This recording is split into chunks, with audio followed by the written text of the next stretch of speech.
Good afternoon, everybody. It's now 1:17.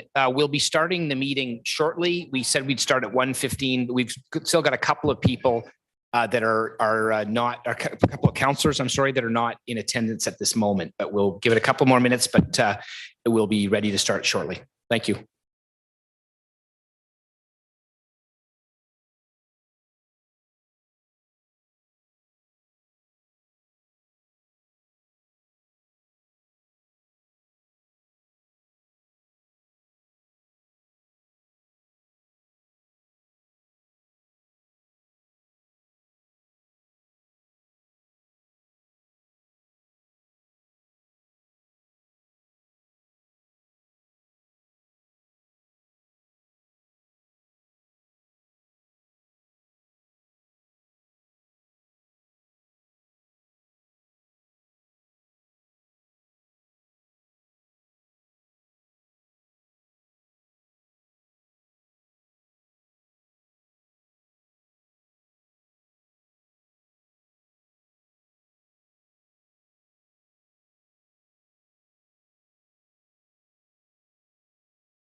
Okay, whoops.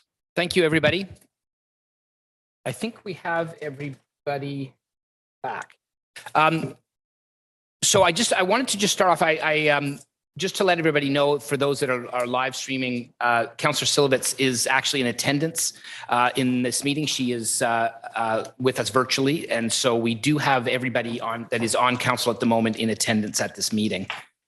So where we left off was. We've got the next person is candidate number 9, Robert Gillard. Am I saying that right? Last name? What is it? They both work. Does I have the emphasis on the wrong syllable? Gillard is good. Okay, go ahead, sir. Thank you. You've got 10 minutes to speak to council. Okay. Thank you, Mr. Mayor and members of council. My name is Rob Gillard. I love my community in Richmond Hill. My wife and I have lived here in Ward 4 by the Mill Pond for 27 years, and I've raised 2 awesome kids. In my childhood, I recall my older brothers taking me skating on the Mill Pond. 27 years later, Ann Winstone was driving my wife and I past the historic homes, the beautiful trees and the pond to our new home, and we've loved it ever since. Our kids learned to skate in the pond, swim at the pools, went to town camps, and performed at the Richmond Hill Centre for the Performing Arts. We've enjoyed and supported the Winter Carnival / summer concerts in the park and summer jazz at the Performing Arts Centre. Our kids later worked for the town as instructors in swimming and cooking. They both are off at university, but my wife and I continue to enjoy the local restaurants that are multicultural and the local businesses. And living here has given me so much to be grateful for, and I've always felt a need to give back to the community. In 2002, neighbors were concerned about arson in Mill Pond Park and monster homes and large-scale developments moving north to Richmond Hill. So in 2002, my wife and I founded the Mill Pond Homeowners Association with about 70 members. To promote understanding and engagement, we arranged meetings for our group with guest speakers. York Region Police came to talk about safety issues in the park.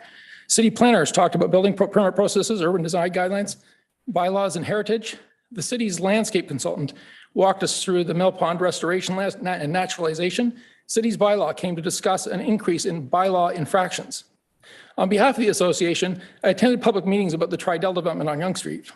The community was concerned that the building would block the view of the iconic church steeples that are part of the city's historic identity.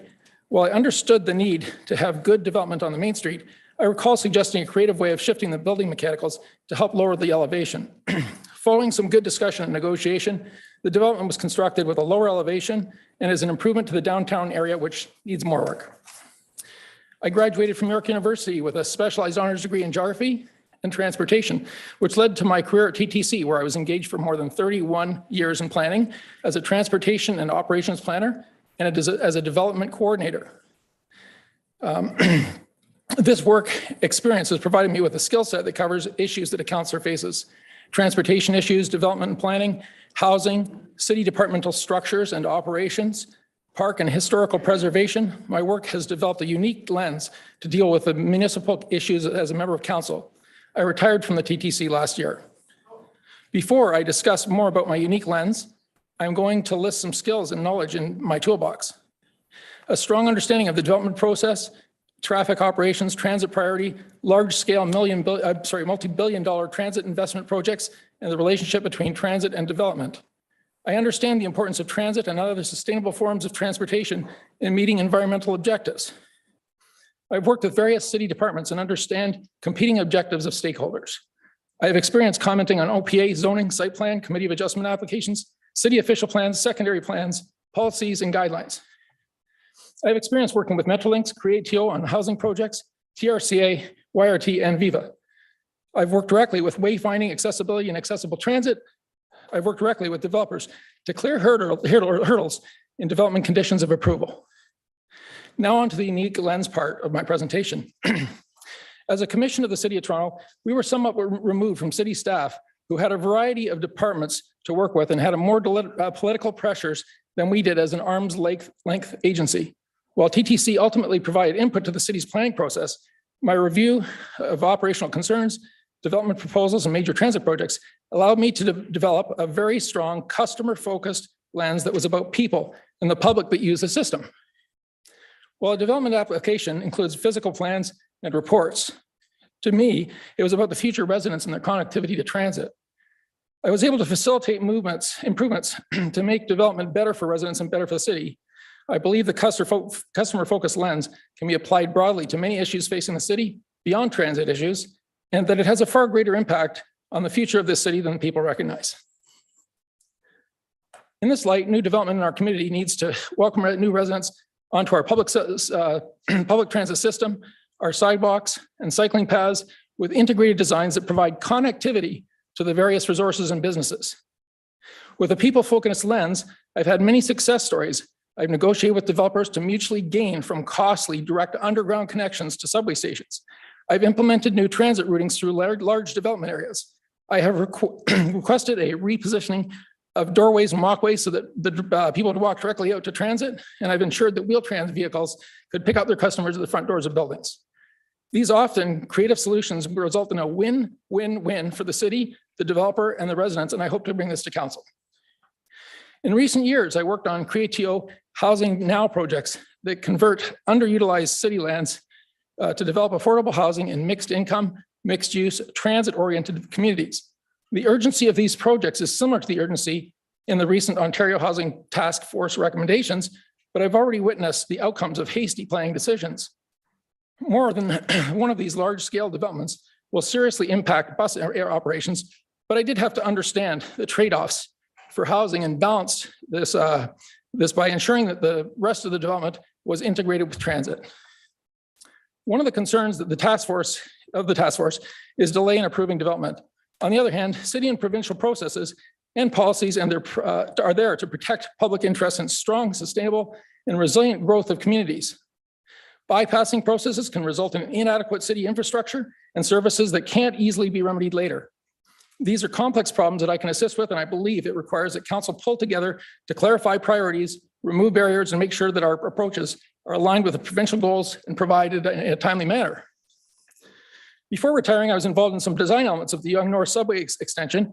In keeping with my customer lens, I'm concerned about how people will move into and out of the Richmond Hill secondary plan by the very densely populated area, and how the access will be, and how they will access and be welcomed into the rest of Richmond Hill. I feel I could provide valuable input in these discussions. My lens translate to other topics of interest to the city as well. For example, an official plan policy that supports the development of auto dealerships on main arterial roads is a long-term barrier to good street-related development or parks. Encouraging good street-related development encourages business and adjacent shops, public comfort, and in the desire to walk the street, and in the emergence of a sense of place. I think of arterial roadways as a huge public asset and the blood flow of the city that should be carefully designed for the people along with developments. Small changes in connectivity of people and reducing walking distances and encouraging other forms of active transportation will encourage residents to have more local experiences, improve the local economy, and have positive impacts on our environment. Imagine if most heritage, employment, recreational, retail, cultural, institutional, and arts and civic buildings were located directly on arterial roads, each having positive impacts on each other. And imagine if these were easily accessible to new costly transit infrastructure and not interrupted by lengthy frontages of land that are not welcoming to pedestrians. Much like our recently proposed Indigenous Welcome Center, I hope that the ultimate location of this facility is more accessible than the Our Homestead so that it can be accessible to all residents of Richmond Hill. Richmond Hill businesses also need this improved connectivity of people to help recover from the impacts of COVID and the impending higher costs of fuel and the added costs of parking. Public connectivity and active transportation helps meet the objectives of the Community Energy Emissions Plan and results in a healthier population. I've always enjoyed engaging with the public at meetings or when volunteering for Pan Am Games or TTC subway closures. I'm approachable and passionate about people in the community and keeping with the way I wish to help Ward 4 residents through city journeys and processes with a customer-focused approach. I'm anxious to listen, be respectful to staff, the public, the fellow councillors, and I believe in smart, technically supportable arguments in decision-making. I'm not allied or affiliated with any political party at this point. I don't have any relationship with any member of this council. I look forward to developing these relationships and fostering a team approach to dealing with the challenges ahead. I'm very interested in this position and have been strongly encouraged by neighbors. And I've brought over 50 signatures of support. So my great neighbors want me to work towards our common goals to nurture our culture, heritage, and environment, and work to resolve the issues of today so that our residents and children can continue to love this city into the future. Thank you so much, and let's pull together so that Richmond Hill remains a little north and a little nicer. Thank you, Rob Gillard. These are the signatures. Sorry I had to blast through that. There was a lot of material to cover. It was very quick. So there. Okay, thank you, Mr. Gillard. Well done, sir. No, that was. Sorry for the rush. It was a lot of material. That's okay. That was a lot of information, and it was all it all came out. So thank you so much. Excellent. Thank you. Okay, so regional local councillor Pirelli. Can you repeat that? Yes. Not 10 minutes. Actually, 9 minutes and 14 seconds. I want to thank you, first of all, for having a conversation with me the other evening. Thank you. I endeavored to call all members of the candidacy that had a phone number. And since you had a phone number, I gave you a call. Thank you for that. You're a little nervous on the phone. You did really great today. So you're a natural at this. My question to you, very similar to some of the other candidates, and I wish I could ask more questions, but unfortunately, that's the process we have here today, is regardless of the outcome today, are you planning to run in the next general election?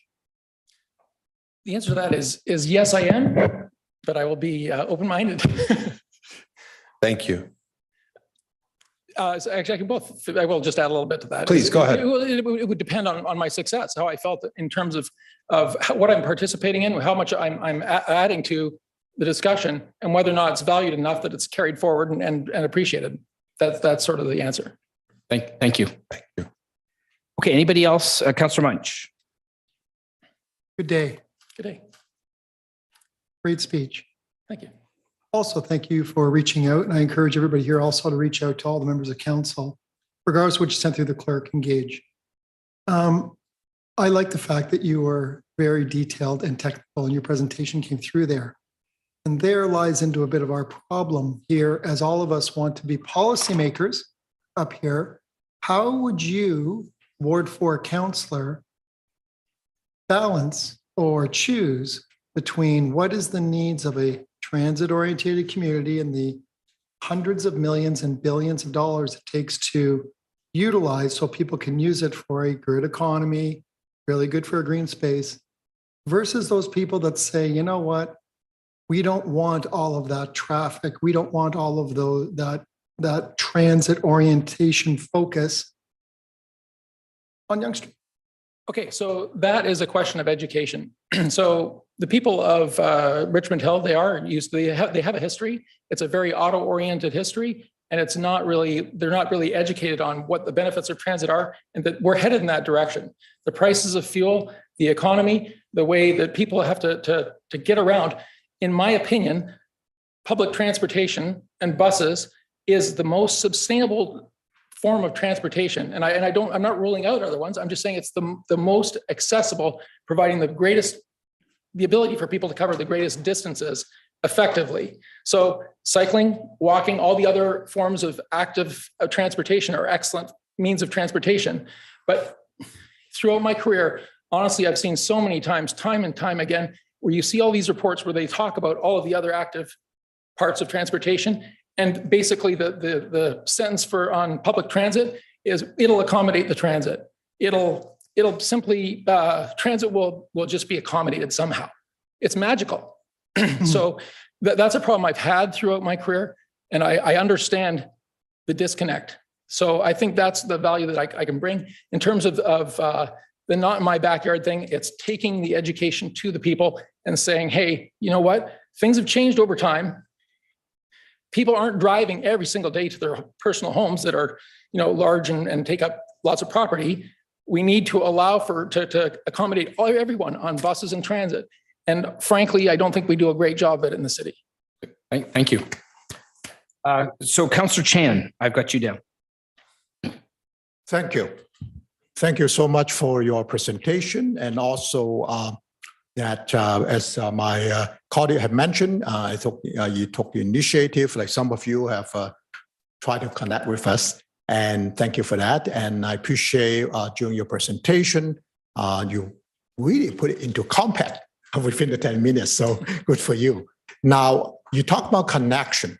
And I noted that you mentioned about Mill Pond. I believe that you and your wife founded that Mill Pond Homeowner Association probably back 20 years ago. Yes. So what would be your grand vision for Mill Pond if you have to really make a transformation, the go-to places, one of the go-to places in Richmond Hill, with many others in Richmond Hill? What would that be?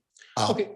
Briefly, yeah. Yeah. So truthfully, I feel really fortunate in our neighborhood because there are, I'm going to call them gems of things that make it a place. It makes it a place for people to go to walk around. It's an enjoyable place to walk. One of my concerns with, that comes from my transit and customer lens is that why aren't there more of these places around the city? Why aren't there places where you can just walk on Yonge Street or walk in other, I have neighbors that will, once they're finished covering our area, they drive to a park to go for a walk. So this is a very auto-oriented city. And, when I come from comparing a lot of work that I did in the city of Toronto, there's a lot of walkable places in Toronto, and there's a lot of interest every step you take about, local business. And it's the civic centers. If you look at North York Civic Center, you're surrounded by the civic center, the swimming pool, the public library, the square, and businesses everywhere. People would walk out, they would spend time in the square, they would spend time going to lunch, they would walk out, and it would be a comfortable walk. One thing here, like if you work here in this office, you walk out of the building, you go down and you're in a food court underground. If you want to walk somewhere else to what I'm going to call auto-oriented restaurants and places that are out here, it's not so comfortable. You're walking across a parking lot. It isn't designed to accommodate the people. So that would be my lens that I would bring to future development, because I think through little steps of all these future developments and making sure that they incorporate the people in them, that the arterials and the growth and the economy and all that sort of stuff will be better off in the long run. Thank you. Just if I may, you mean all you have been talking about is what you have in mind for Mill Pond area? Sorry, for Mill Pond area? Mill Pond area, that's what my question actually is. Okay, so for Mill Pond area, I do believe in some faith in staff, because that's where I came from. So, some of the reports that are done on making sure that Mill Pond is naturally healthy and environmentally friendly and educating and all that sort of good stuff that goes with the pond is being done by staff. There's reports that are out there about the future regeneration. I mean, I've already lived through one regeneration of it, and now there's going to be another one. But allowing people to have access to these things, even without a car, is, I think, where I'd be focused on. And I thought, So I think that answers that question. Thank you. Thank you, Mr. Chair. Okay, so we've got Regional Local Councillor DePaula. Thank you, Mr. Mayor. Wow, you're You're talking about exactly what the challenge that's facing Richmond Hill. We are changing from a car-oriented city, auto-oriented, to having a higher order transit and need to produce transit-oriented communities with pedestrian-friendly amenities. And I got two questions. First is whether you win or not, will you offer your expertise to the city of Richmond Hill? Absolutely, I would. If the mayor would permit two questions, because Sure. we're grappling with this, and we need to get it right. We need to get it right. And then I guess a question. I just want to hear from someone with experience and background, and who cares about Richmond Hill. The CEO of Metrolinx has indicated that a desire to get the subway not only to Highway 7 but up to Major Mac. Mhm. And there's a lot of concern about what that will mean in transforming Richmond Hill and having an endpoint at Major Mackenzie, so close to our heritage district. And as Ward 4 councillor, what would you advocate for that? Would you say would it be something you'd be scared of? Would I advocate? Okay, so that's a really complicated question, but I'll It's really- try and wrap that up For- as quickly as I can. Subway to Major Mac, for or against? Let me try and answer it, because there's two sides to it. So number one, I have concerns about the existing subway extension, and I mentioned it in my speech about how people are going to get in and out of that area and how the transit's going to function. Like right now, everybody knows the streets are congested, and they've provided you with a transportation impact study, which I've taken a brief look at. And I don't necessarily believe the outcomes of it, because when it gets to the transit section, if you look at that page, it basically says, well, we're going to work it out. Honestly, it doesn't say anything specifically about how they're going to implement transit priority, how they're going to get these buses into and out. So, well, they talk a lot about the community and how it's going to be connected to this huge, massive development and high density of people. They aren't really talking about how people are going to travel through it. So like right now, if you think about people, everybody here has probably taken somebody down to Finch to drop them off at the subway. So how's that behavior going to continue? How are these people that get into a bus station that's currently proposed sandwiched between Highway 7 and 407, how are they going to get out of that by walking down to the GO platform across 250 meters and then up? Or are they going to have to wait? Are they going to have to come out of the buses, wait for the subway to take them one station across to get into High Tech Road so they can walk out into whatever neighborhood that's going to be? So like those questions of connectivity have not really been discussed in a thorough way. And like I said, when it comes to other things, if you look at the transportation report, the cycling and pedestrian connections, they talk about those. They talk about how they're going to be connected and where they're going to go. When it comes to transit, it's going to work out. So to answer your question about the future, I've never seen one of our subway lines not have discussions about where it's going to go in the future. So I don't think you should build it naively thinking it's not going to be extended. And in fact, maybe there's a better place for some of the other activities that are associated with a subway station, like passenger pickups and drop-offs, to go.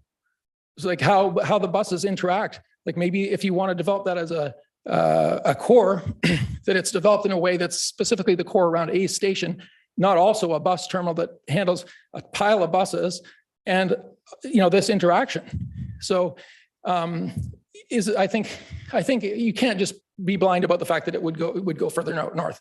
I mean, that's what we've witnessed over our lifetimes, is this expansion into a place that we love and this expansion into the future. And I think it's ultimately, it would likely happen.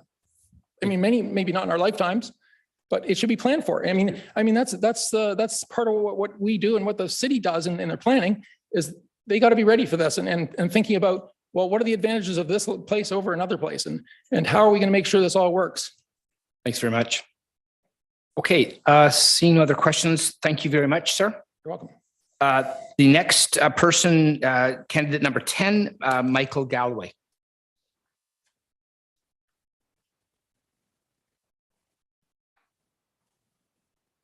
Oh. Okay. We're just checking here.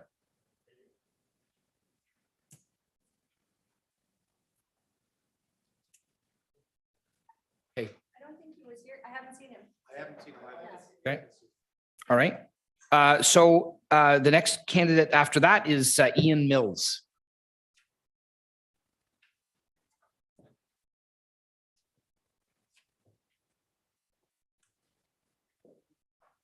Welcome, Mr. Mills.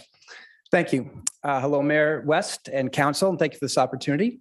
My name is Ian Mills, and I have lived in Richmond Hill and Ward 4 for 24 years. Next slide. This afternoon, I'd like to talk to you about why I love Richmond Hill, my commitment to community service, and my qualifications for this opportunity. Next slide, please. I love my neighborhood with tree-lined streets. I've done a lot of Kijiji deals. People come up from Toronto and they pull my driveway. They go, "This is amazing. I didn't know an area existed like this in Richmond Hill." And I said, well, basically, this neighborhood is older than most neighborhoods in Toronto. Next slide, please. It's been a very difficult winter, so I really appreciate the windrow clearing program. Thank you for that. Next slide, please. The City Plan 41 is an exciting project. And one of the concepts talked about is a 15-minute city, basically where you can walk anywhere within 15 minutes, a hospital, healthcare, recreation, job. I live in a 15-minute-ish neighborhood. I'm pretty close. If I get my bike, I'm definitely 15 minutes, but I love the local businesses like Evolution Cycles, Ginger's Cupcakes, and Crust Bakery. They do a from-scratch pain au chocolat, which you could not get a better one in France. It is fantastic. Next slide, please. We've also got wonderful facilities. I play hockey twice a week at arenas that are within 5 to 10-minute drive. My daughters learned to swim in Richmond Hill, and one became a lifeguard and worked for the city. And at the time, people in Toronto were trying to register their kids in the middle of the night on a touch-tone phone, and they couldn't get their kids in swimming lessons. Here, it was very easy. So I really appreciated that. Next slide, please. I love the network of walking trails, and particularly during the pandemic when our world shrank, Richmond Hill was a great place to live. And I really appreciated the access to outdoors. Next slide, please. What my sort of philosophy in life is like, the Cub Scouts, leave the campsite in better shape than when you found it. And I'd like to apply that to where I live.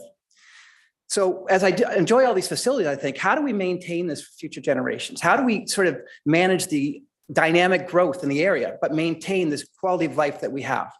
I remember we moved our house 20 years ago. I spoke to my neighbor, and he talked about how Richmond Hill basically rallied with support from the province to build York Central Hospital in the 60s. And he was very proud of that accomplishment and the legacy. And that inspired me to get into community service. Next slide, please. So I'm a community rep for the President's Community Advisory Committee at Mackenzie Health. And that's been exciting to be on that committee because we had courtside seats to the planning, the building, and the opening of the new Vaughan Hospital. I've coached House League Soccer. I've been active in the local Ratepayers Association. I participated in the Civic Precinct Project in 2012. Took a day off work to go to the workshop. And lastly, I've been a participant in City Plan 2041. Next slide, please. In terms of my qualifications, education, I've BCom from McGill, MBA from Rotman School of Management, University of Toronto. More importantly, my work experience. I spent 35 years in the consumer packaged goods industry in Canada, working for multinational companies featuring iconic brands like Oreo, Triscuit, Dentyne, Cadbury. And you have to learn how to get things done if you survive 35 years in that competitive industry. And I range from I've done some consulting with small business, but also ultimately worked in a company with $1 billion in sales. Next slide, please.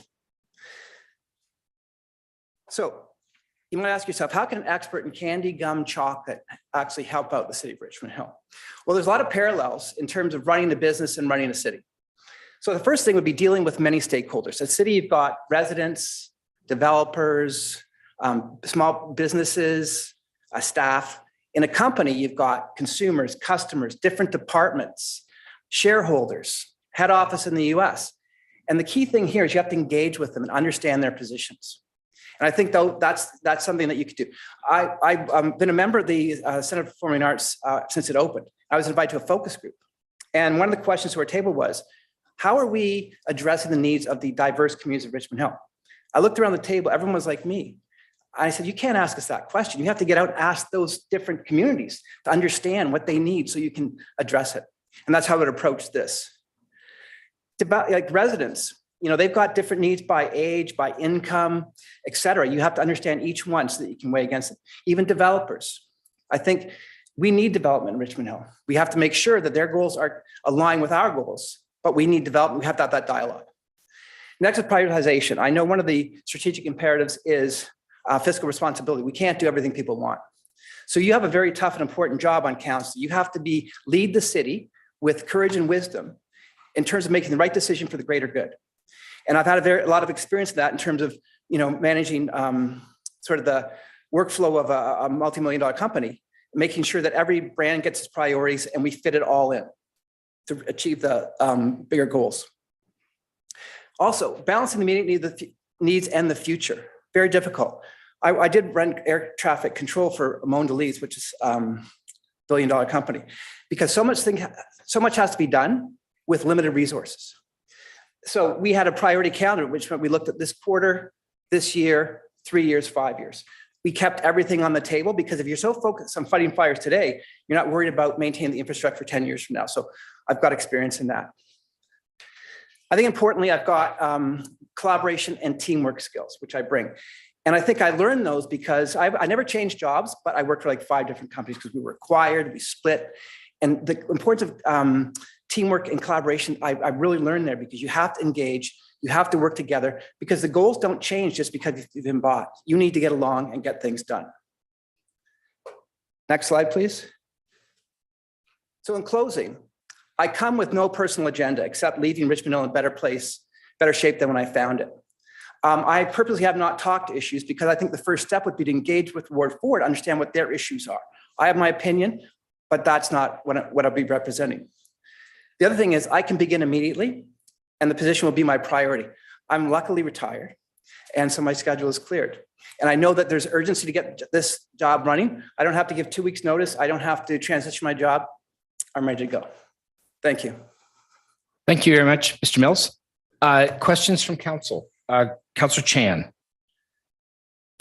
Thank you very much. Let me make sure I got the name right. Mr. Mills, yeah. That's right.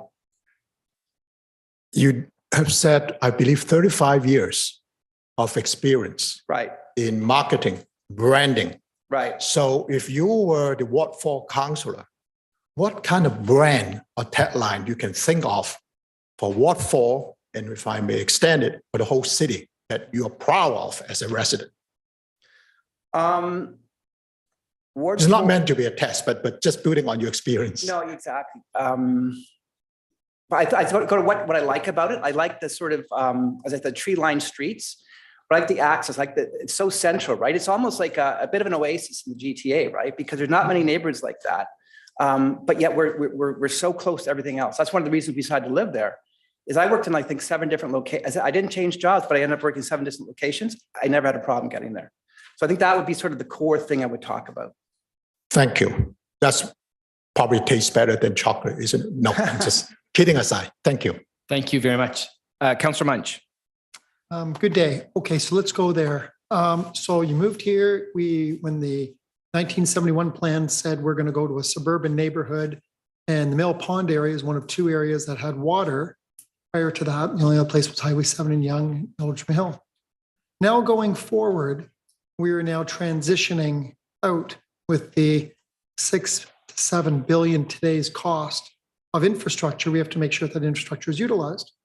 So how do you feel, what is your vision of the Ward 4 in 30 years? Because we're doing 20, 30, 40-year plans now. You benefited from the 30, 40-year plans of the 60s and 70s. So do you want to see Mill Pond the way it is now in the future? And if so, what does that mean for the rest of Richmond Hill in your vision?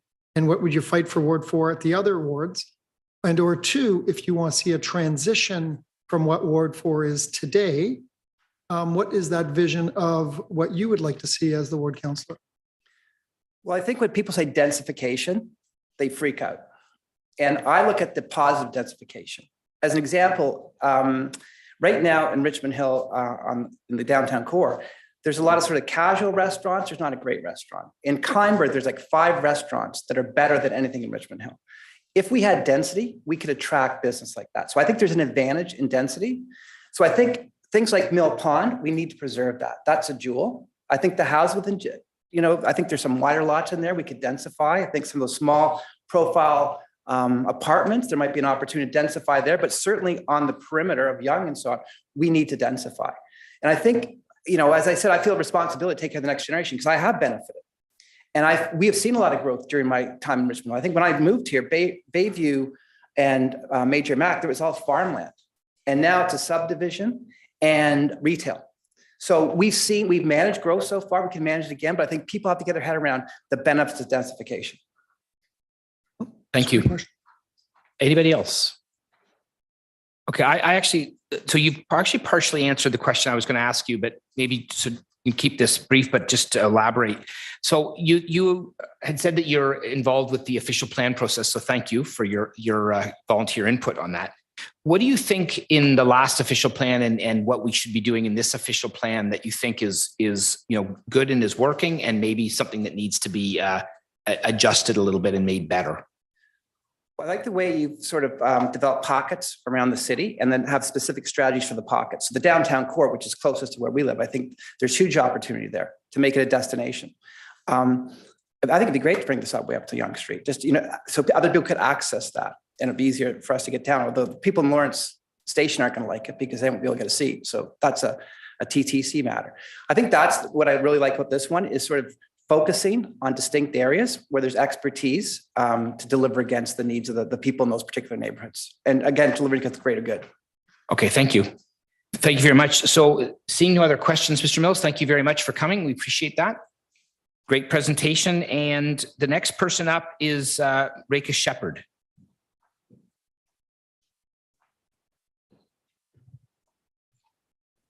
Welcome. Thank you. Good afternoon, Mr. Mayor, members of council and residents of Richmond Hill. I'm thrilled and really excited at the opportunity to be here today and to have the opportunity to present myself for the Ward 4 council vacancy. My name is Reika Shepard, and I'm both a resident and business owner in Ward 4. I have a bachelor's degree in political science from York University, as well as my Juris Doctorate from Taft University with an emphasis on mediation and alternate dispute resolution. I'm the manager of JK Law Professional Corporation. Our firm's been in practice since 2012, and in 2018, we opened the second location of our legal practice here in downtown Richmond Hill. During my time working in Richmond Hill, I fell in love with the city, its multiculturalism, its overall rich history and heritage, and decided to make Richmond Hill my forever home. As I have always been involved actively in civic engagements with my local community, I decided to become involved with the Village of Richmond Hill Business Improvement Area as a way of giving back to the community and making a contribution to it. At the time, the BIA was a nearly defunct organization, with this very council deciding to dissolve the organization as a whole. Since I didn't know many people in the community at the time, I went door to door to meet my local neighboring BIA business owners, and I asked them for the opportunity to represent them in their voices in order to give the BIA one last fighting chance. And with the community's help and support, we managed something that many people did not believe was possible. Despite the COVID-19 pandemic and the numerous uphill challenges that we've faced in the past few years, I'm proud to say that we've changed the face of the BIA and have transformed our organization into a successful entity, one which proudly represents the interests of our local business community, residents in many different and important ways.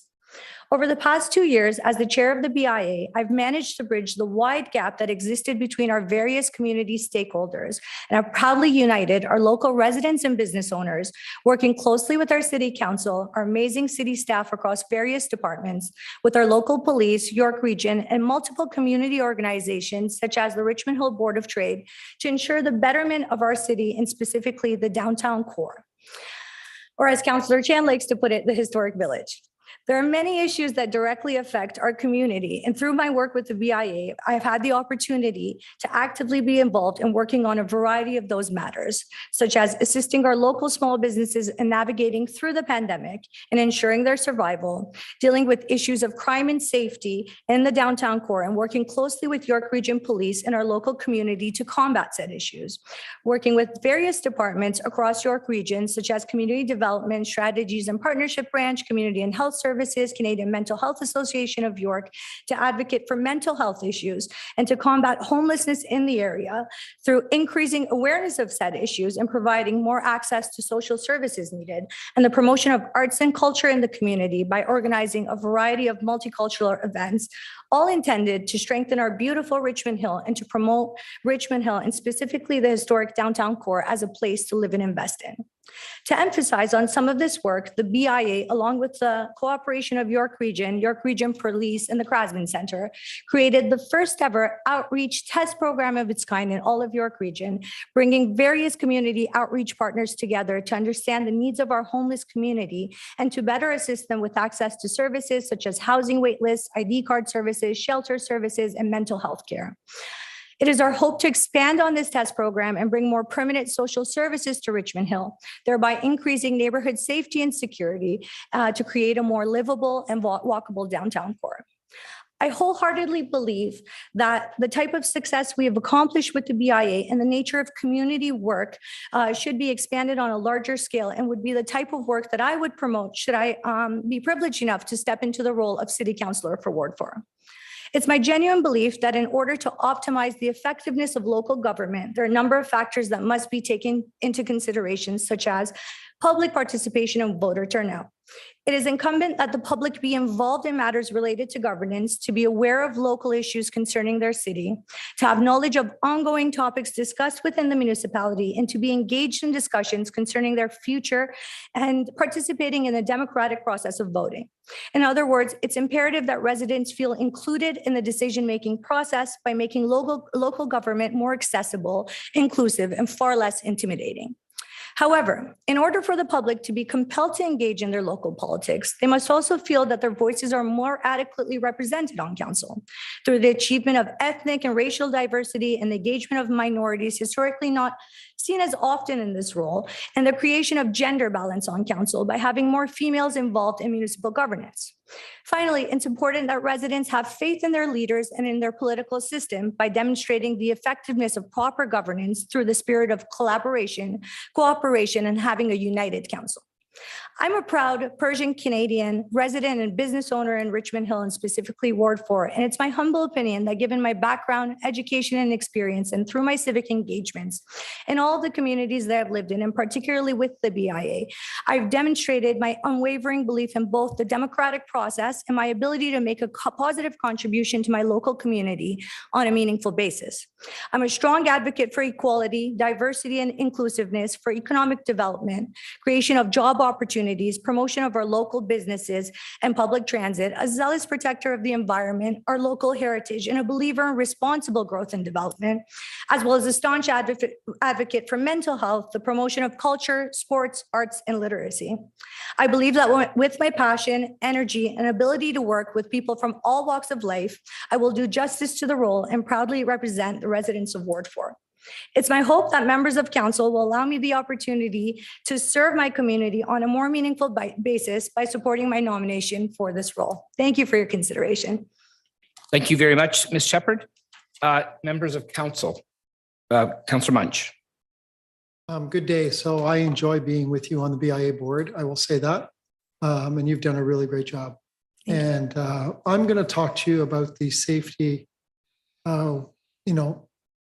We've talked a lot about the safety and security. And for those that don't know, we have a significant safety and security problem on Yonge Street.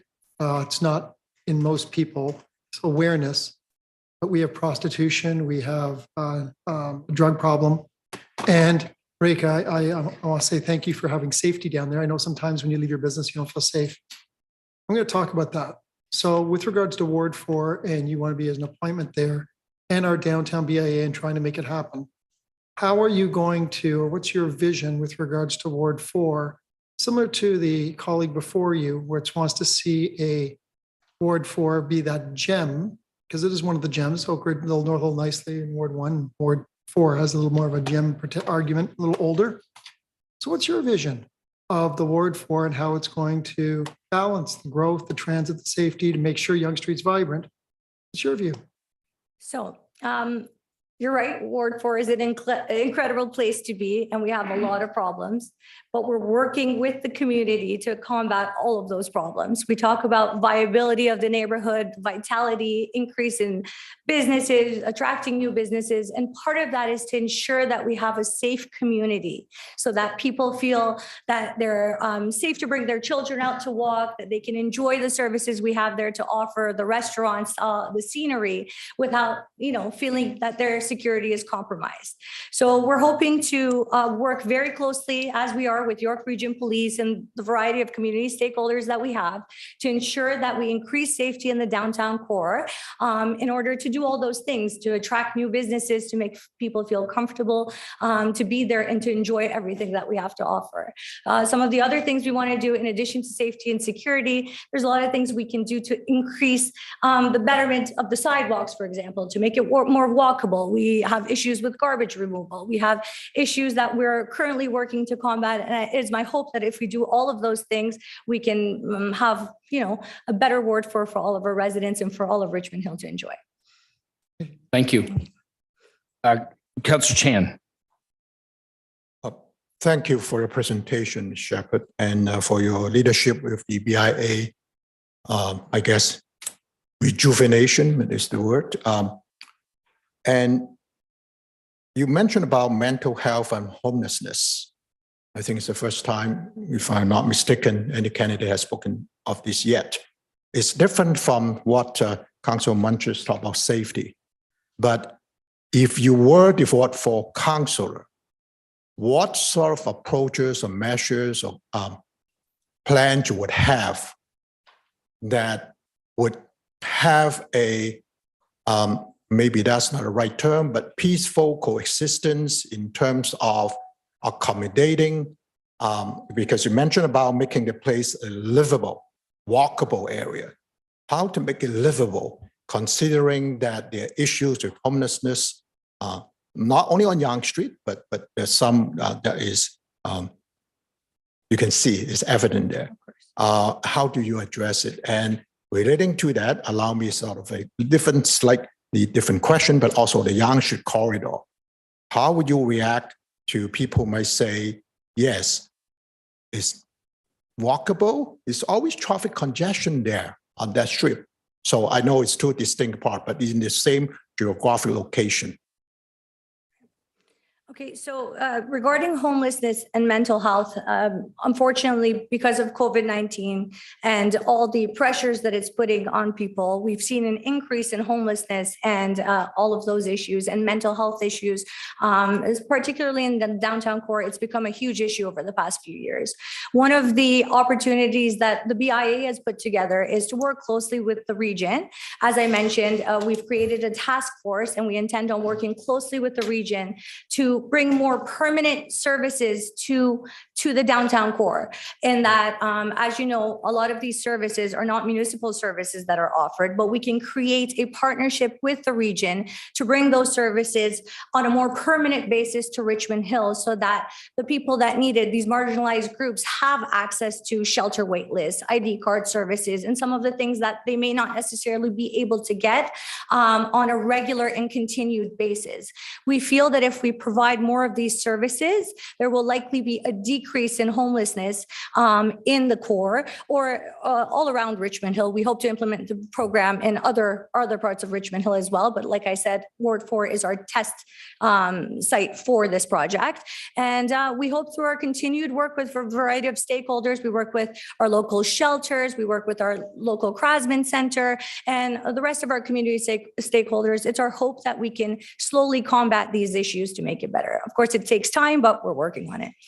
What about the traffic congestion that people complain about? Okay, so I believe in transit. I believe that good planning for transit is important, especially for our community here with the increase in gas prices and inflation. I think it's imperative that, we have more access to public transit so that people can, get from point A to B without bringing their cars on the street. And perhaps with the way the economy is going, a lot less people might be able to afford having vehicles also. So I think a great transit plan and being on the Yonge Street corridor, that gives us an opportunity to work on the congestion traffic congestion as well. And hopefully we can promote transit as the primary means of people getting back and forth so that there'll be less cars on the street. Thank you. Thank you. Thank you. Councillor Barros. Or with the question, yeah. Did you take the bus here today? I did not. No problem. Okay. Councillor Pirelli.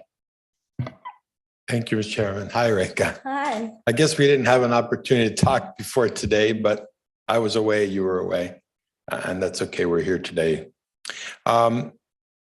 In my first term in office between 2010 and 2014,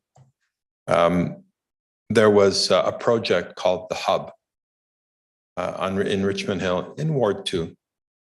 And the Hub is, for everybody here, is a subsidized housing building that has a percentage of market rents and other subsidized rents, but it has a 20-bed youth homeless shelter. Prior to the building of that structure, there was minimal amounts of what Councillor Munch describes as prostitution, drug use, and crime in general. And I've lived in Richmond Hill since 1978. So there was a time I played hockey on Yonge Street and it wasn't so busy.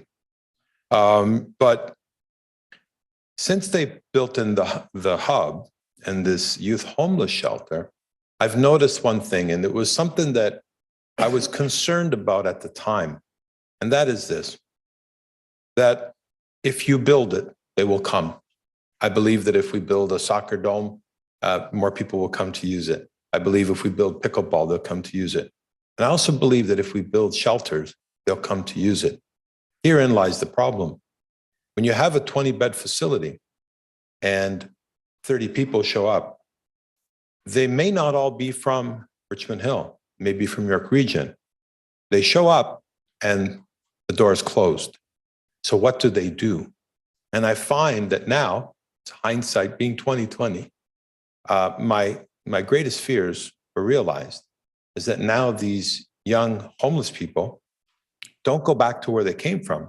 They now make camp in Richmond Hill. And when I say camp, I do mean camp. You've seen the encampments. We've seen little mini tent cities in the lands in our downtown core, the old Quebec core lands and the Loblaws lands across the street from the former No Frills and Richmond Heights Plaza. And we've seen an increase in these issues. And notwithstanding all of your efforts on the BIA, what is it that we really need to do? How are we going to address this issue? Because they keep coming and homelessness keeps going up because of this issue. As a counselor in Richmond Hill, recognizing that that's not our authority, it's a regional issue, housing. How do we address that? I know it's a complicated question. Please do your best. Thank you. I think you make a valid point. I mean, the issue has multiple layers and factors to it. On the one hand, we need to do what we can for our community, and that includes all members of our community, the people that live here in the beautiful homes, and maybe the people that cannot afford to do that. But at the same time, as you mentioned, housing is not a municipal issue. So I think it's something that in terms of creating shelter beds and whatnot, this is something that the region needs to get involved in. And I think the best we can do is work together collaboratively with all the different community stakeholders and the people that are really the decision makers in this process, to work together with them, to stay on top of it, to raise these issues, and to work continuously and adjust as we go along if necessary to find reasonable solutions. These homes need to be on direct transit routes. We all know that, but maybe we need to decide better how to locate these homes in the future if we are building them, so that the needs of the community that are living here are balanced with the needs of the rest of these residents that, require that housing. But again, I really don't have the answer. I'm just working with the variety of different people that really know more than this than I do to come up with some solutions. Thank you. Thank you. Is there any other questions? I have one. I want you just to expand a little bit. I know that you had talked about the experience with the BIA and bringing it kind of back from a situation where it wasn't really being as effective as we would like to see and to what it is at the moment. And I know that required a lot of kind of bringing diverse people, parties, and in the case of the BIA, a whole bunch of different businesses and so on together.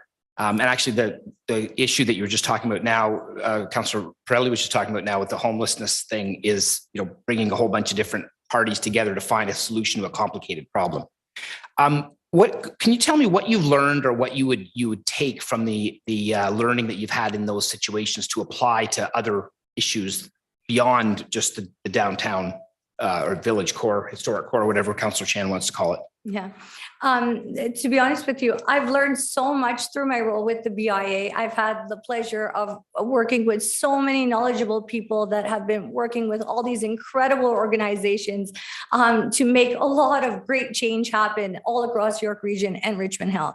I've learned that the most important thing to do is to draw on everyone's strengths, to work together collaboratively. For anyone to think they have answers to all the questions, that would be, that's not the right way to go. I believe it's important that you ask questions as many different people as possible, seek the assistance of as many different organizations as you can.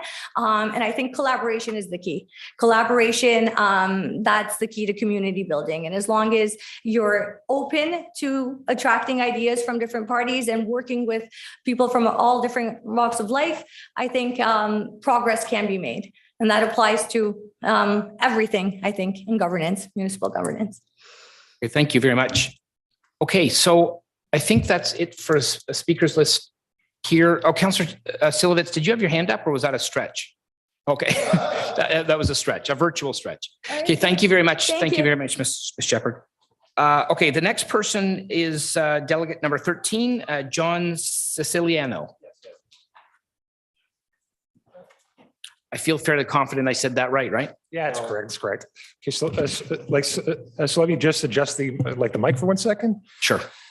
Hi, so my name is John Ceciliano. It's an honor and privilege to be here today. So I'd like to thank you for allowing me to speak to you today about why I feel I'm actually the best candidate for the role of Ward 4 councillor.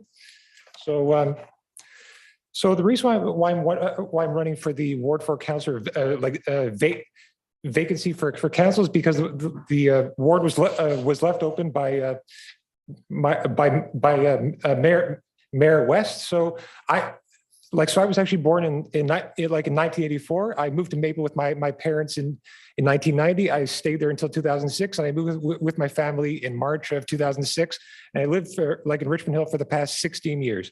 The reason why I love the city of Richmond Hill is because it's an open, tolerant, welcoming, multicultural, and vibrant community. This being said, it would be an honor and a privilege to serve not only the constituents of Ward 4, but all citizens of Richmond Hill in the capacity as Ward 4 councillor. I have actually an extremely extensive education. I've a degree in in electronics and engineering. I have a diploma in IT. I have a postgrad in public administration. This being said, I possess the knowledge of municipal politics. As well, I feel because of this, I'm actually well suited for Ward 4 councillor. This makes me an ideal candidate for the Ward 4 councillor position. I volunteered for multiple roles at GTA Faith Alliance in 2013-14. I've also worked as a deputy returning officer and poll clerk for the city of Richmond Hill in Ward 4. This being said, I have a strong passion for politics, helping others, volunteering, giving back to my community. As an Italian and as a child of immigrants, family has always been extremely important to me. That's why I want to make sure all families succeed. The way to achieve this is to have both a livable and affordable community. I believe that the person who's elected to this position needs to be someone who's available, open, accessible, and listens to all constituents in Ward 4. I would make sure that my office phone number is always available, that meetings and phone calls happen all the time, and I meet and greet people every chance I get. I believe very much in working alongside the community in this ward and ensuring people are involved every step of the way. I want to ensure this community flourishes, and this can be achieved by listening, working with members of the community and making sure that I work with neighborhood and community or like organizations like the Young Burridge group. By doing all this, this will benefit the people of Richmond Hill and Ward 4. The city of Richmond Hill continues to be an affordable community. And as someone who's a fiscally responsible and for affordability, it's very important to keep taxes like as low as possible. I believe like a lot in branding, because I also took marketing as well, and I got an honors like diploma in that as well. I believe very much it's important to market the community in a way to attract businesses, to improve the brand of the community, and to increase jobs. It's also important that services are well maintained in the city as well. This said, garbage has to be picked up in a timely manner. Roads and highways must be properly maintained and repaired, including potholes being repaired as well. It's also important that infrastructure such as schools, businesses, plazas be built in relation and in conjunction to the rise of the population within our community. As Ward 4 councillor, I would see to it the necessary services, businesses, plazas, roads, and infrastructure be as up to date as possible to ensure that there's the smooth flow of traffic and to ensure that everyone can go to where they want to go in a very efficient manner. I want to make sure the infrastructure and roads and highways and plazas and businesses are made to be as up to date as possible and well maintained. In order to ensure gridlock is lessened, I would also very much push for the subway to reach Richmond Hill Center. I also would want more frequent transit to also be available to all constituents in the ward and in Richmond Hill as well, to ensure that traffic flows are lessened as well. This being said, working with other levels of government is imperative in order to get modern projects constructed and for the city of Richmond Hill to have the best quality infrastructure imaginable. I want to make sure that the constituents always have their voices heard. That's why it's so important for me to not only attend committee meetings regularly, but also raise important issues as well. And looking towards the future, we must make sure infrastructure is built in an environmentally sustainable way and invested in. This being said, it's important to partner with other levels of government and to always cater investments to Richmond Hill's, the future Richmond Hill. Taking this into account, Richmond Hill needs the necessary infrastructure, a strong business environment, along with a low tax environment, and it must be the best city in which to live and do business. The youth are our future, and that's why it's important to select a young, forward-looking individual such as myself, and progress must be made within our city in many different facets and areas. We need to think about the state of our city in all different facets and walks of life. A lot of areas are in disrepair. Citizens do not work within our city, and we must change that. We need to consult with other levels of government in order to develop and create these important projects for our community to thrive. It's important to work with other levels of government to maintain the infrastructure that we currently have in place, but to build new infrastructure to make sure everyone thrives and succeeds. Of course, I would not like to see our community entirely paved over. As somebody who believes very much in climate change and the environment, green spaces and trails are necessary to have a livable city. Projects have to be considered, and the environment must always be considered. There must always be stakeholder outreach and making sure that all people are properly consulted with. This must occur with all citizens of Richmond Hill to make sure everything is right. We need to partner with other levels of government, because I also believe very much in the cost of living crisis that has to be combated. My team and I would consult with community and neighborhood groups. Zoning would need to be designated for affordable housing units in order to combat the housing crisis. We would have to take into account all this with constituents and organizations. I would make sure that the entire spectrum of housing is taken into account in order to combat the housing crisis. The most realistic way to do that is with a housing mix. For instance, affordable housing would need to be built in conjunction with apartments and co-op townhomes. Affordable housing would also have to take into account certain areas and types of housing in different areas. All different types of housing would have to be, obviously sought after with the people who live in the ward and all over Richmond Hill as well. I actually believe that condo, semi, and detached homes would have to be built in separate areas, and there have to also be a supply of homes to bring down the cost of housing as well. Housing spectrum would have to include rental, subsidized, co-op, rent-to-own, as well as home ownership. In order to bring down the price of homes, there has to be an adequate supply of housing in order to bring down the value of homes to make sure that young people can actually afford homes in Richmond Hill. The reason why I actually believe I'm the most, the best person for the role of Ward 4 council is because I took public administration. I have a very good passion for politics. I understand political science very well. I know federal, provincial, and municipal politics extremely well. I even, speak a lot with federal ministers, provincial ministers on a regular basis. I seek their input, and I also work with them and assist them any way that I can. I also ran in the 2011 election for a minor party at the federal level. It was called the Progressive Canadian Party. I also ran for a trustee position in 2014. Sadly, I lost. So the public administration program gave me an appreciation of different levels of government and the responsibilities and duties that each level actually has. Having this knowledge would allow me to quickly and easily adapt and get into the position versus someone who doesn't currently possess and understand the responsibilities of municipal government. That makes me an ideal candidate for the position of Ward 4 councillor. 1 second. Thank you for listening. Like to me today, and please select me as your next Ward 4 councillor. Thank you very much, sir. That was excellent. All right, thank you. Any questions? Councillor Munch. So first of all, congratulations for running the Progressive Canadian Party. So I'm a Joe Hoogland fan also. So there you go. I'm going to ask you with regards, good for public administration, good speech. Thanks for being here and being patient. Thank you. Glad you ate. The question I have for you is with regards to the balance as others for public administration on transportation and housing as it relates to Ward 4, what's your vision for the future of Ward 4 being the transition of how it's going to go, where it's going to go from where it is, or where it was, and where it's going to have to be? Well, first, thanks for your question. So I think the most important thing, and I actually listed in the speech, is what I would do is consult with the constituents in the writing of Ward 4 to see what their needs are, and to also make sure that we get the housing and the balance right. So I think it's very important that we also work with the other levels of government, because there's a $72 billion housing plan. So what I would see is if we can work with the MPs, the MPPs, to make sure that we can work with them to ensure that they invest in affordable housing. I would also try to, yes, in fact, I've actually heard a lot of MPs saying that one way to tackle the housing crisis is to make sure that we build right next to transit areas, especially right next to rapid transit areas, housing, and make sure that they're high-rise apartments and co-ops, because that can actually bring down the housing amounts.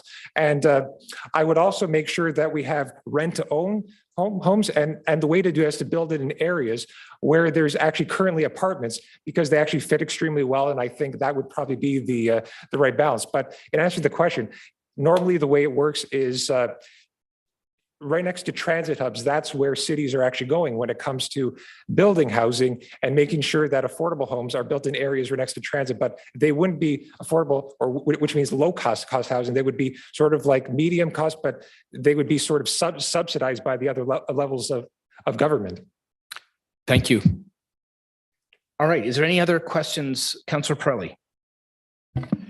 Well, John, yes. Thank you. All right, thanks.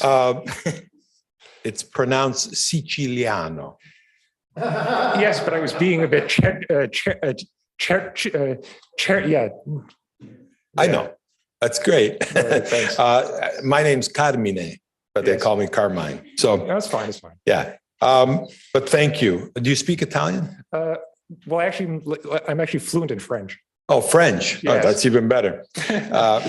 I don't speak French. You mentioned something about open spaces, yes, green spaces, climate change, yes, and those types of initiatives. In my first term in council, I had spoken with the late Alfredo de Gasperis, whose company owned the David Dunlap Observatory. And I had negotiated with the late Alfredo to purchase the entire parcel of land and save it as a central park. Of course, today it's not there. It was not the will of council at the time to purchase that property. And I think it was a very, very badly lost opportunity. We have an opportunity now. It was in, I think it was that gentleman's presentation. He had a screenshot of a gateway at Yonge and Bloomington to come into Richmond Hill. And there's a parcel of land on the southeast corner of Yonge and Bloomington. Not sure how big of a parcel it is, and maybe 50 acres. Councillor Barros might know more. But it's my vision that that builder wants to build all kinds of development in there. And of course, they're in the business of building. And although their application was one of prematurity, they want to build high rise there. And of course, we can't have that. That's not appropriate, at least at this time. Maybe in 50 years, different story. But I think we have an opportunity with this developer, this builder, and this owner to maybe purchase that land and turn it into a park, a central park, and do with it as we feel necessary. How do you feel about an ideal like that? And how would you support me in that endeavor moving forward as the new Ward 4 councillor? Well, I think, well, there's actually like a few parts of that. I actually well, the thing is, I actually support green spaces, parks, trails. I actually support making sure the balance is right when it comes to getting parks, trails, and that right. But the only way I would ever really support a development like that is making sure I get a community input, work with the neighborhood associations, making sure that I work with all the residents in the riding, and making sure that I get the balance right. So I don't really believe in just rushing anything through. I actually believe like a lot in making sure there's community input, making sure that I always get the constituents buy-in, and making sure it doesn't impact congestion, making sure that there's always smooth flows of traffic. It has to be like an approach which takes into account every single area and every single facet. And I'm a very big science and fact-based person, so I very much believe in making sure that everything is done correct and to the point. Thank you very much, sir. Okay. Is there any, sorry, actually, hold on one sec. Is there any other questions? Okay, appears not. Thank you very much for your presentation, and we appreciate it. Okay, the next person up is Sharon Chisholm.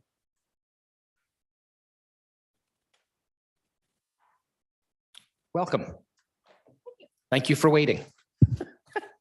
Good afternoon, Mr. Mayor, council members, fellow candidates, and valued community members. My name is Sharon Chisholm. I'm number 13 or 14 on the list for those who've been keeping track. While not quite an OG, I am a 21st century Renaissance woman, someone who enjoys learning new things, possibly above all else. For me, the pursuit of knowledge, and by association, the lived wisdom and intuition, which hopefully follows, is one of the most important characteristics of a well-rounded person. I'm a master of disaster and emergency management. My strengths lean towards critical infrastructure protection, while my interests lie in the anticipation of black swan events and the application of disaster planning for prisons and institutions which house at-risk, vulnerable populations, including juveniles and Indigenous inmates. I am a member of IAEM, the International Association of Emergency Managers, as well as the OAEM, the Ontario Association. I'm an avid reader, a gamer, a mom, a skaldmar.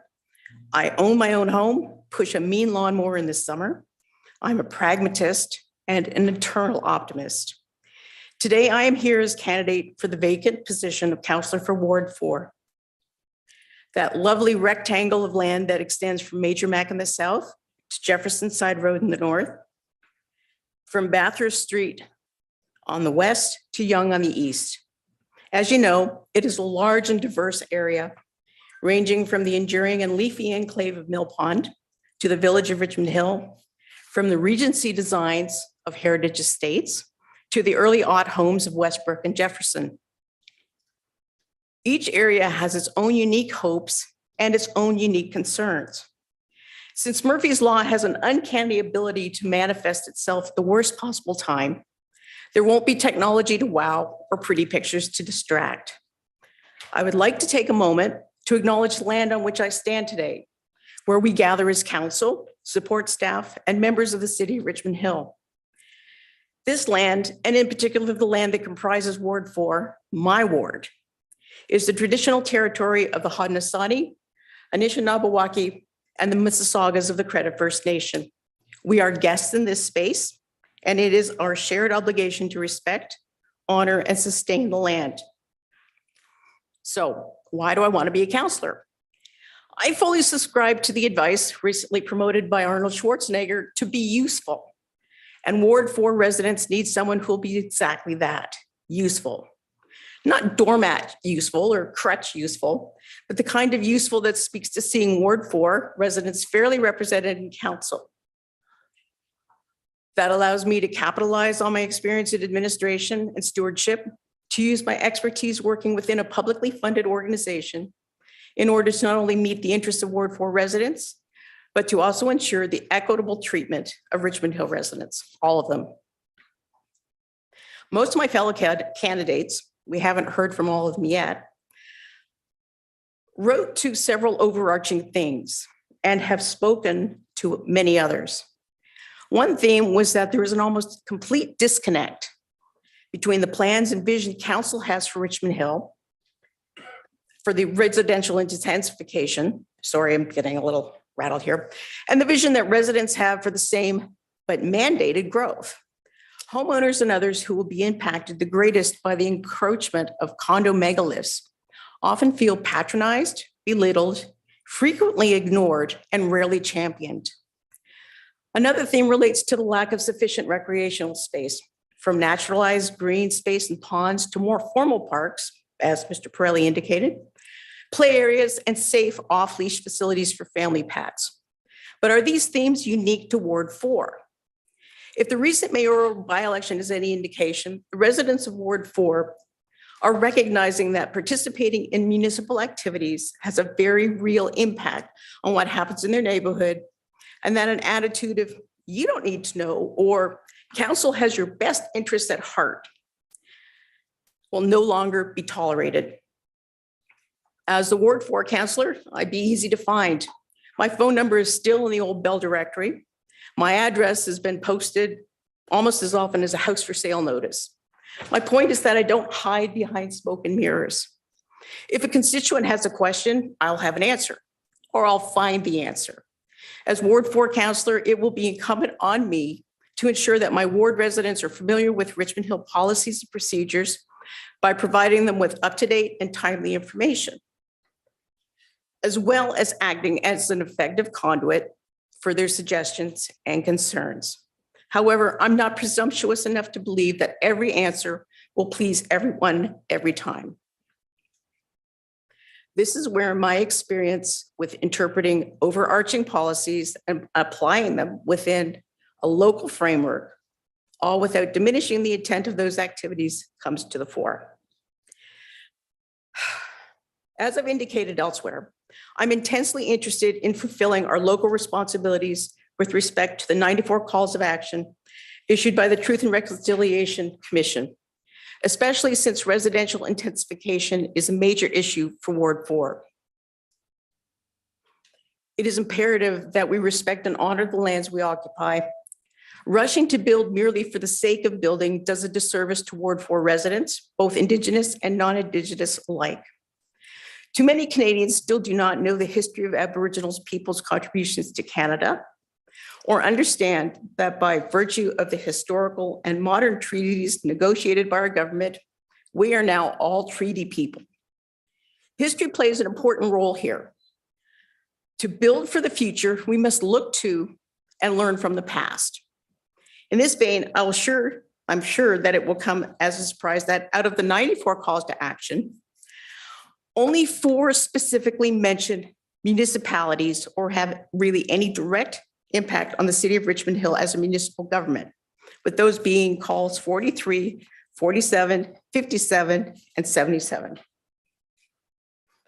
Call 43 asks or calls upon municipal governments to fully adopt and implement the United Nations Declaration on the Rights of Indigenous Peoples as the framework for reconciliation. And I believe we've already done this.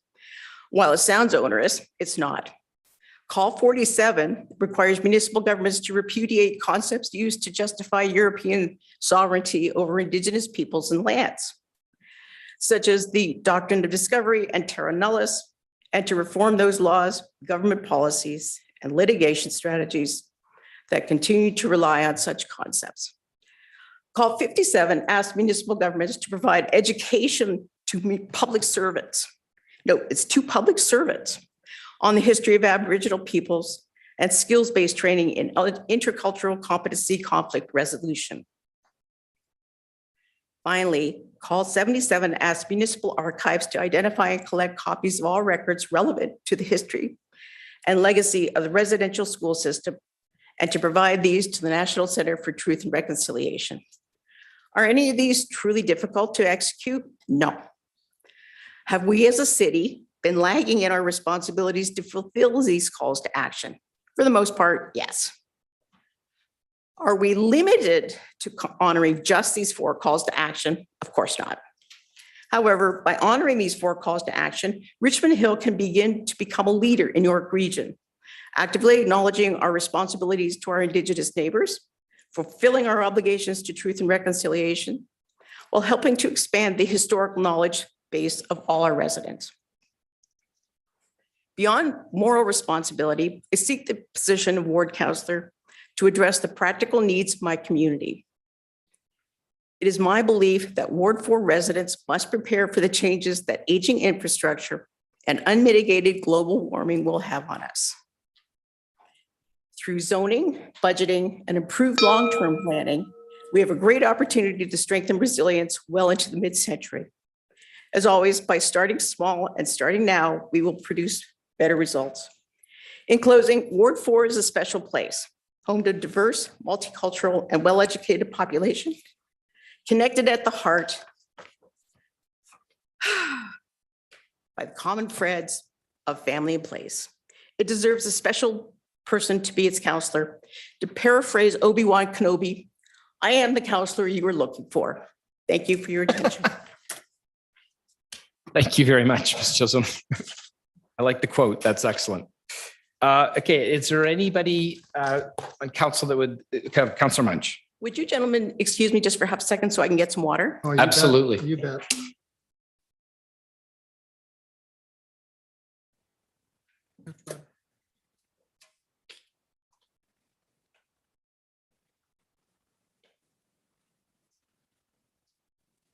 It's a thirsty endeavor, My this is. apologies. I should have brought this with me.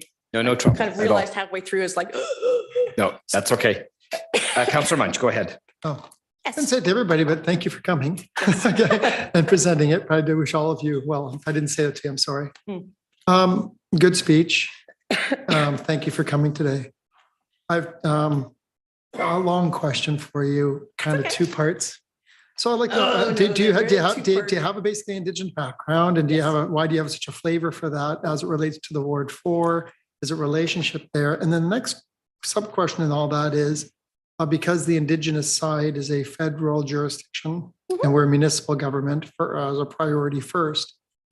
On the jurisdiction question, do you feel that the municipality and in the Ward 4 councillor, do you think that the provincial policy should be prioritized or the local policy should trump that? And I'm going to premise it like this. I see children in 2 different ways. Son, get in the car. Okay, Dad. Son, get in the car. I don't want to go. Mommy says I don't want to go. Which type of municipality should we be? One that works collaboratively and engaging with the provincial guidelines, or one that is more of a directional to challenge the problem? The 94 calls to act, and I've read it many, many times. Only, like I said, specifies that the municipality be involved in 4. And the 4 that we need to be involved with don't really require input from the province. They don't require input for council to acknowledge the international rights of the Indigenous. It doesn't require an act of the province or input from the province for us to go through our library archives and look for anything that relates to residential homes. I mean, these are really, really simple things. The province doesn't need to put their thumb on top of us to say, do these.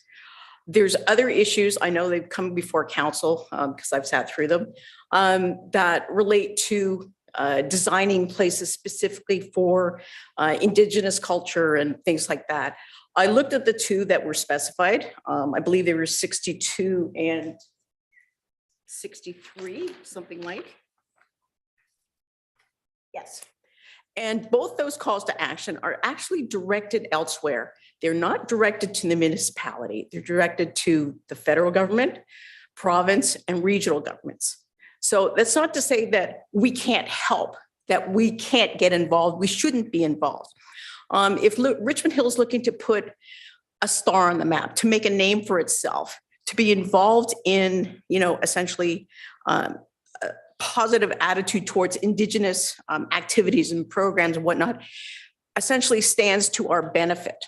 But it's a matter of who's paying for it, who's starting it. I understand there are, grassroots organizations.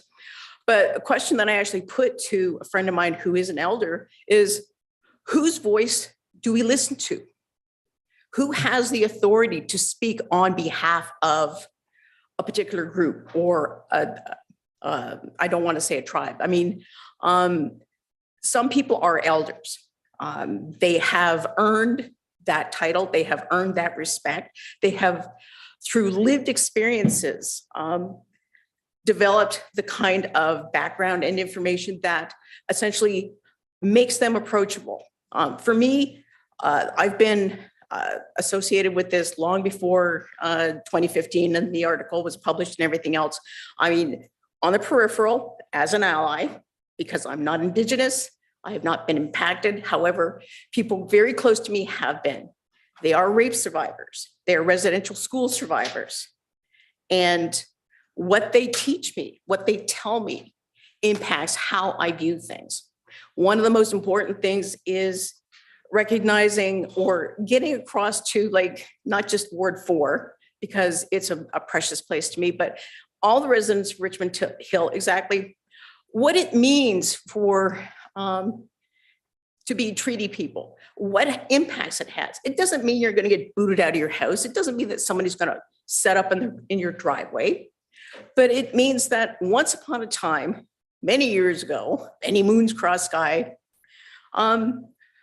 Europeans arrived on the shores of Canada and simply pushed people out, pushed people away, because that is how essentially we've always done things, how explorers have always done things. So looping back to what you're saying, there's actually the third kid that doesn't get in the car. And it's the one that stands there and says, you can't make me. And I think for Richmond Hill, the province can't make us do something that we don't want to. Eventually, they could probably withhold funds or whatever. But long story being, if we decide that we're going to do it, it makes it easier for the province to help us. If we decide we're going to have a healing center, lack of a better term, or however it's presented to us, because that's the thing. Excuse me. We can't change names. We can't arbitrarily tell Indigenous groups what it is they want. They come to us. They say, this is what we have. This is what we're calling it. This is what we need.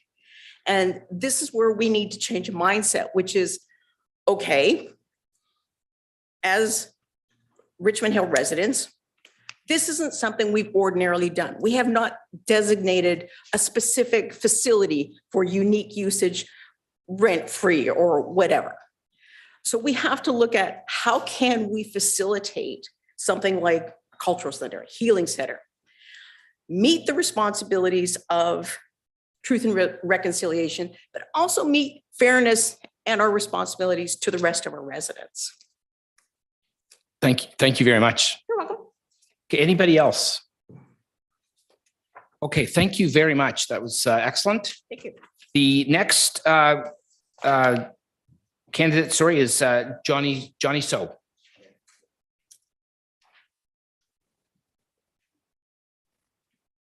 Good afternoon, Mr. So. Welcome. Good afternoon, everyone.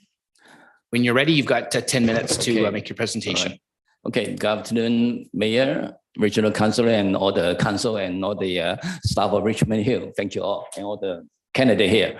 My name is Johnny So, and some of councillors may know me, and some of them I just spoken them briefly last week. Most of them you don't know me, so I will just briefly take a few minutes to talk about my background.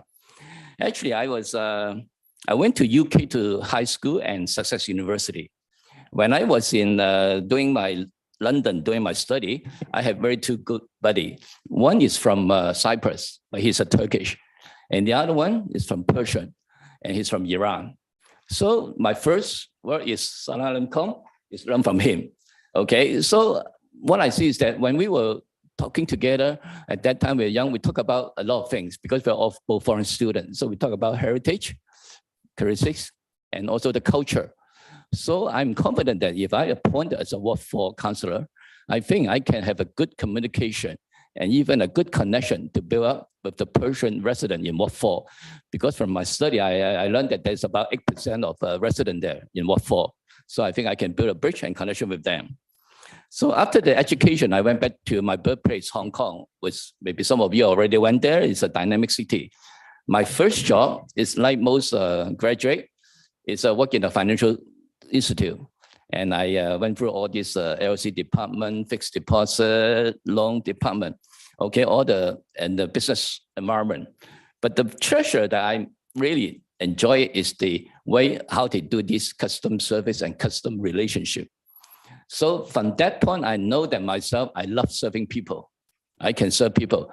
So again, if I'm a councillor, I'll be happy to have this residents meeting monthly, or even I can do it bi-weekly or weekly if there's a demand on it. Okay, I'm happy to serve the people there. Okay. And my second job in Hong Kong was I went to a public listed company in Hong Kong which is doing trading. It's garment. At that time, it's garment business, but garment in Hong Kong is quite a big as a merchandiser. If some of you know what kind of merchandise, it's sort of like a middleman. We are doing a bridge for the buyer and the seller. So from that, I learned the skill about the stakeholder. So how can I balance them? Because the buyer, sometimes they always ask for a lower price, the seller want higher price, all these things. So if I'm a councillor, I will look at all the view about the stakeholder and also most importantly about the matter of the public. What is their view first? So I will study that too. So I have that experience. And because of that, then I was promoted or even maybe appointed to Singapore as an expatriate.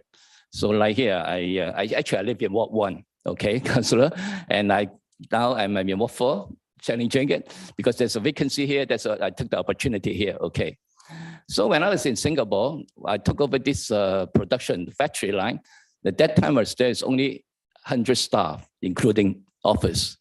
By the time when I left after 7 or 8 years, we have employed actually our company, we employed 500 staff and from 4-story to 7-story, which means that actually I had this ability to motivate people how to work, meet that line. Okay, and as all know that actually Singapore is also at the ethnic group. We have different culture. You know, in Singapore, we have Malay, Sri Lanka, Indian, all kind of Chinese people here. So I can make them work together as one united people. So what I can see here, I can do the same thing here as Ward 4 because Canada, we are all multicultural here. So I'm thinking I have this skill and also the experience on doing that. Okay, and one of my colleagues in Singapore say that actually I'm one of the needle they can find in the ocean, actually. Okay, be honest, that's on the side track. So after all that, I came to Canada in 2001. Okay, and I landed in Scarborough. I have been living in North York. I live in Markham, and now I've chosen to live in Richmond Hill for the past 10 years. Actually, 2001 and now 22. So half of my life in Canada, I'm living in Richmond Hill because I find Richmond is one of the best and also the wonderful city here among our neighbors. Okay, then I can explain that later too. So as I say that, as a business, and when I was here, I had my own business. I started my own business I'm a merchant. I have retail shop. I open retail shop in Markville Mall, and also I'm the member of the CGTA. It's the Canadian Gift and Tableware Association. Okay, and that is part of my business commercial side. And on the community, since 2001, as I said, 2000, the year one I came to Canada, I already start my volunteer work here. I joined 2 nonprofit organizations. One is called SEAS, which is serving the Southeast Asian immigrant. So we help them how to settle down in Canada, the life here, build a job there. And the other one was a director of a Scarborough York Region Chinese Business Association. Okay, I was there. And that time our mission is to deonset the free level government, the policy with the business community over there. Okay, so I know about the business there. And eventually then I'll become the president of the business association. And I lead the trade mission with 4 mayors, and even with the former mayor, Dave Barrow. We went there together. He knows me. I mean, you can cross-check with him. He knows how I work, how I think work. And he knows me and know my family too. Okay. And so after all this, when I came to work for this nomination, because as I see that this is the right time. As I say, I was living in Ward 1. I love it. I won't challenge you. I appreciate what you have done to me, because I sent you an email about the road lamp. You fix it efficiently. Okay, I appreciate that. I say I will vote for you. Okay, and all the councillors here, I think they're all doing the good job. But because there's a vacancy here in Ward 4, that's why I took my challenge, and I found this the right time. As I think, remember what I understand from Councillor Liu was saying, that we have to give back to the community. And now I'm the time, I think it's the right time for me to give back to the community. And Richmond Hill, right, Richmond Hill, as Councillor Chen keeps reminding me that we are the center of GTA.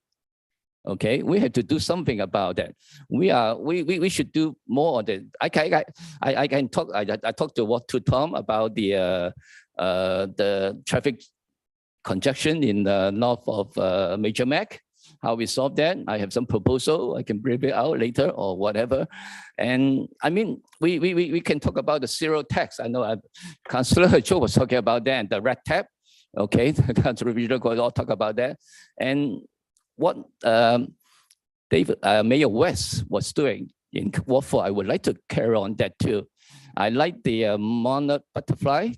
I want it not an annual event. I want to make it as a signature event, because I find we don't have much signature event here in Richmond Hill. We can do a lot more. We can even, I mean, I feel sort of like sad every time when I pass through the Young Street.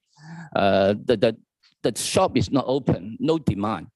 I mean, if I got elected, I mean, I've been talked to, okay, she left, Mr. Shepard. I can talk to him about, I talked to her about the BI, how we can make it more diversified, how we can make more energy. You know, I mean, it's dynamic. I mean, also the performance art. I feel sad. It didn't, we can maximize it. We can make it as a world-class theater.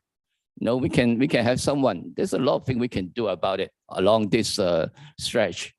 And as I was saying, that since we are the center of GTA, on our east side, we have Markham. They all think that we have downtown Markham there. They all think that they are the high-tech city. On the west side, we have Vaughan. Okay, I know Sandra, Councillor Sandra, they say that they were doing the art and culture. But what about us? Here, we're in the center of Richmond Hill. What are we going to do? Okay, I was thinking to maybe like Ward 5, either Karen we're doing or Mayor West we're doing environment. I was thinking at firm, we make a green city. We can do a green city here in Richmond Hill. And also we can make some good use about this GTA of, we all talk about Young and Dundas. We should talk about Young and Highway 7. Young and 7. Okay, we should do that. And I mean, there's a lot of things that I think I can contribute here. Okay, what I see myself, if I can hear my post, if I get appointed, I will make your gentleman here and the lady on the screen, make your job easier. That is my point, whole point here. Okay, if every motion of every council meeting, the motion that will lead, benefit for the resident, benefit for Richmond Hill, I motion it. Okay, I think we have lost some months and years already. So I wish we can move it forward and make it progress. Okay, so that's about it. So I'm happy for any question. All right, thank you. Okay. Thank you very much, Mr. So. Yeah. Regional Local Councillor DePaula. Thank you, Mayor West. Mr. So, if you were appointed as the Ward 4 councillor, how do you feel you can attract some businesses into Richmond Hill, or you could work with our economic development department to attract businesses to Ward 4, but also to Richmond Hill in general? Yeah, sure. Because as I say, I've been living overseas and I have some experience from the overseas. We can learn some good things about that. Okay. For example, on the young and major male, they keep saying that. So first, I think we have to solve the problem of how the traffic jam there. Maybe, I don't know, maybe some already proposed it. We can just cut off, we don't let people park there first, at least in the weekday. We don't let people park on the side street. We don't let them park. Make it a more flexible, use a two-way lane anyway, okay, first. And then we have to bring back all this demand to people because we don't have demand for the shop. How do we make it people? We have a lot of opportunity. I was thinking that people come to Highway 7 for food or for even from friends from Buffalo, from New York, they come here. We have nice restaurant along Highway 7, but we can do that here. I was thinking that we can, as I said, the business we can have from free show, either in the performance art. If people come to the free show, they will go to dinner, lunch, or whatever around the neighborhood restaurant. Even though I was thinking that I look at the map, if we can do one big indoor hockey center. I don't know, you understand what hockey center means. Hockey center meaning we have different variety of food store inside the big indoor thing. No, we have Persian food, we have Chinese food, Indian food, whatever food inside. We have Sadr, one's for food, one for drink, one for dessert, everything. People can park their car at the back, not on the young street. Park at the back side, let people come here and enjoy their life there. And even because I mentioned that I was in UK, I amazing those people, they always walk to their local pub. I don't know if you heard about the local pub around the corner. I wish to see that here in Richmond Hill too. You know, we have seen there, we look for the kids. We look after the kids, we look after the adult, we have to look after the senior too. Okay, I'm sure that if we have some local pub around the corner within the walking distance, I mean, we are all disciplined people. Senior, they won't get drunk or they won't make trouble. I think I can see that. Okay, so that they can do something. They can, honestly, evening in Canada sometimes can be boring. I wish to give them some place they can go out, have a chat with their neighbors, talk about everything, their story, their life, whatever. No, we can create a not big city, we call it a bear city, whatever, right? So we can do something on that. That's why, yeah, we can do that on the rent, whatever. Thank you. Yeah. Okay, Councillor Munch. Okay. That's it. Okay. Okay, well, can you guys hear me? Okay, my screen's down. Okay, so I want to say to you, great vibrancy. I love the passion. Congratulations on your education. Right. Love your ideas. And hopefully the BIA chair was hearing some of your ideas. Yeah, we do have yeah, great she was pubs, some good pubs like King Henry Arms, whatever, I'll walk there. Sometimes I have to stagger out of there if I have to, but that's another story. But anyway, Okay. We do have some great places in Richmond Hill. We do need that vibrancy. As the Ward 4 appointee and as the Richmond Hill representative on council, as we all are, question to you is, what's your vision of the vibrancy? You've met some, but are we going to be a bedroom community? How do we attract the jobs? Where is our jobs going to be from? Where do you see that with regard to our core? How does that fit in with the concept of our new generation of where we're designed to go in Richmond Hill as a transportation hub? So what is your vision? How does it relate to Ward 4? go visit King Henry Arms or the other pubs or London pub, wherever it's around, Okay. and go from there. So what are your thoughts? Right. Okay. Okay. I think I understand that a lot of people who live in Richmond Hill for maybe they've been few generations. I think when the father live here, they want their son live here too. But now I think I heard a lot of people saying that now for the younger generation, it's difficult to afford a house in Richmond Hill. So what we can see here, what we can do here, I think we should set up a sort of like a housing board department, look after it. We can have some not the affordable house. The one I don't know. It's the one I mentioned. That's like Singapore. There's a HDB. We have the 1 foot, 1 room, 2 room, 3 room, 4 room, and even executive type of building, which is helping. They have 2 generations. I mean, there's a 2 generation there. There's a parent living in one unit, and the family living in a unit. There's 2 exits. Okay, we can do this. I mean, it's not that. First of all, make them affordable. Okay, so we can create jobs, create young people. They can afford here to live in Richmond Hill, so we can have job there for them. For example, if for the Richmond Hill, down the corridor, Yonge and Highway 7. Okay, all right. Okay, yeah, and Highway 7, because this new downtown area, the Richmond Hill, I call it downtown Richmond Hill, we can have a magnet. Because we may start late, but if we can start there building something, will be state of the art. We will be using the latest technology to use it, so we can attract people come here. It's like a magnet to have business there. We can have art there. We can have culture there in the center. So we'll create job. There's multi-opportunity there. We have that space there. We have that already. It's just how we're going to move it and make it develop. That's all. All right. Okay. Thank you very much. All right. Thank you. Okay, is there anybody else? Okay, thank you, sir. Appreciate it. Okay, the next delegate is Ahmed Aminullah. Aminullah.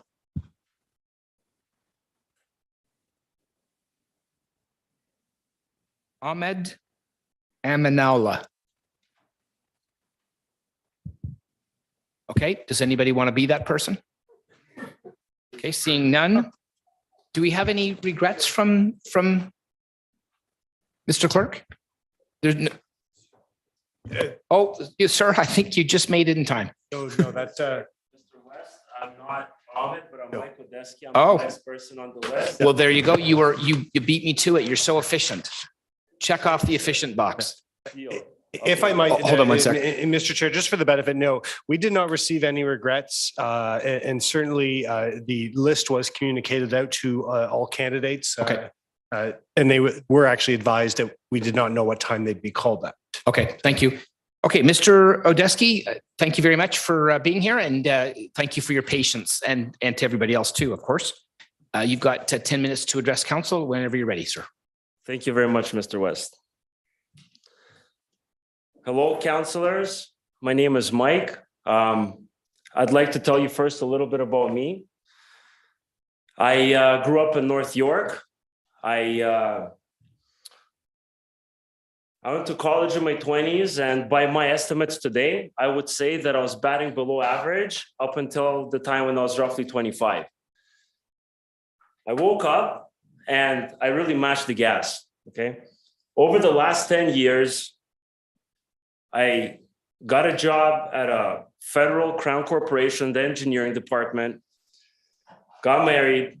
We have a 4-year-old daughter, finished a university degree while working full-time, started a business, and my last accomplishment after renting forever, waiting for the market to correct, we finally bought a house in Richmond Hill. It's a townhouse, but it's just a dream come true for me. Now, if the last 10 years sound like some sort of a fairy tale, I'd like to tell you that I've failed so many times. I've been humbled, and I've had a real opportunity for a lot of personal growth. And where I am today, I feel very lucky. I feel very lucky, and I feel that I'm in a position to give back. And that kind of brings me to, why do I want this job? I am blessed. In my household, we have order. We have love and order. My wife is happy. My daughter's happy. Taxes are paid. Life's good. Order.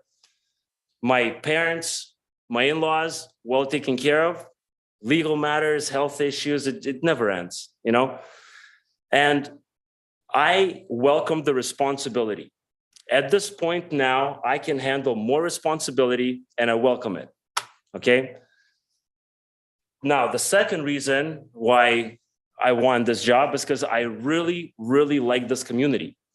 I came here in the last year and I love it. This place is how North York used to be. And I love that. I love having a park next to my house where my 4-year-old plays. And I do a lot of individual things, right? Because when the snow hit like crazy, just so happens I happen to be one of the younger people on my street. So I shoveled a whole bunch of driveways. We have a wasp nest in the park. Me and my neighbor Dougie, we went and we cut the wasp nest off. I mean, I don't want wasps around my kid, right? And I mean, all these small individual things.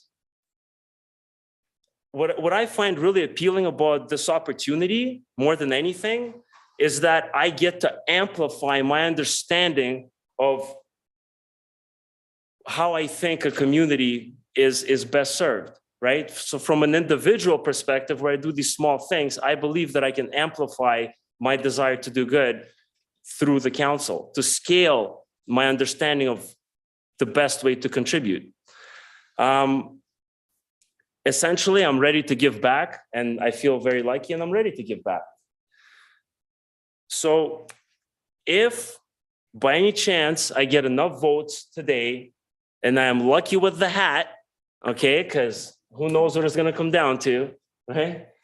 I'd like to make some commitments up front, okay? My first commitment is to you, Mr. West, because this is your old writing, okay? So I could imagine that you're most interested in having a candidate, you have the most skin in the game here. I will jump out of my skin to make sure that the people of Ward 4 are well served, period, okay? I work hard, I get it done, no problem. We'll be taken care of, okay? My second commitment is to all of you, all of the councilors, okay? I'm a people person. I build bridges and I don't burn them, okay? I'm new. I don't have any preconceived notion. I'm new in Richmond Hill. I'm not gonna lie. I've been here for what, like, we bought in June of 2021, okay? I'm new and I'm ready to work with all of you. That is my promise to each and every one of you. I'm going to work with each and every one of you to get things done. I'm not gonna stand in the way. I'm going to find a way to make sure we all care about something. You're not here for the money, because I saw the pay. It's not that good, okay? So I just found out today, talking to the nice lady in the other room, I'm taking, okay, whatever. So each one of you cares about Richmond Hill, some facet of it. Resources are limited. Sure, it'd be nice to have some of the things people are pitching, and I'm not knocking anyone, right? We have limited resources. What's the best bang for the buck? Where are we headed, right? And I'm going to work with you to make sure that we get there, right? That's my promise to each and every one of you, okay? Now, demonstration. You guys want a demonstration? Yeah, that's cool, man. So here's what we're gonna do. Instead of standing here for, how much more time do I have? 5 more minutes? I know that you're gonna have a long day today. It's gonna be long, isn't it? So here's how I demonstrate my commitment to you. I'm gonna make your life easier by saving you some time, because I understand where you're at right now. That's it. Let's go into question period. And please give me the hardest questions, because I heard some really good questions and I welcome, give me your hardest questions, please. Let's talk. Thank you very much, sir. I've got Councillor DePaulo wants to ask you a hard question. Deal. Okay. Mike, thank you. Thank you for coming here and applying and offering yourself and your talents. One thing you said was you used to like North York, and it sort of implies you don't anymore. But Richmond Hill is like North York used to be. So how do we prevent becoming going down the same road and becoming a place that people used to like? Now, if I could afford North York and I could be close to my parents, that much closer, truth be told, I'd be there. I'm not gonna lie. Honesty is what you get with me, okay? I can't believe I was able to buy what I bought, townhouse, right? I discovered the beauty of Richmond Hill when I got here. I discovered how amazing it is for my 4-year-old to be in a park that's not super crowded. I discovered that there's just so much beauty here. So now, to answer your question, I absolutely love it here, and I do want to maintain the integrity.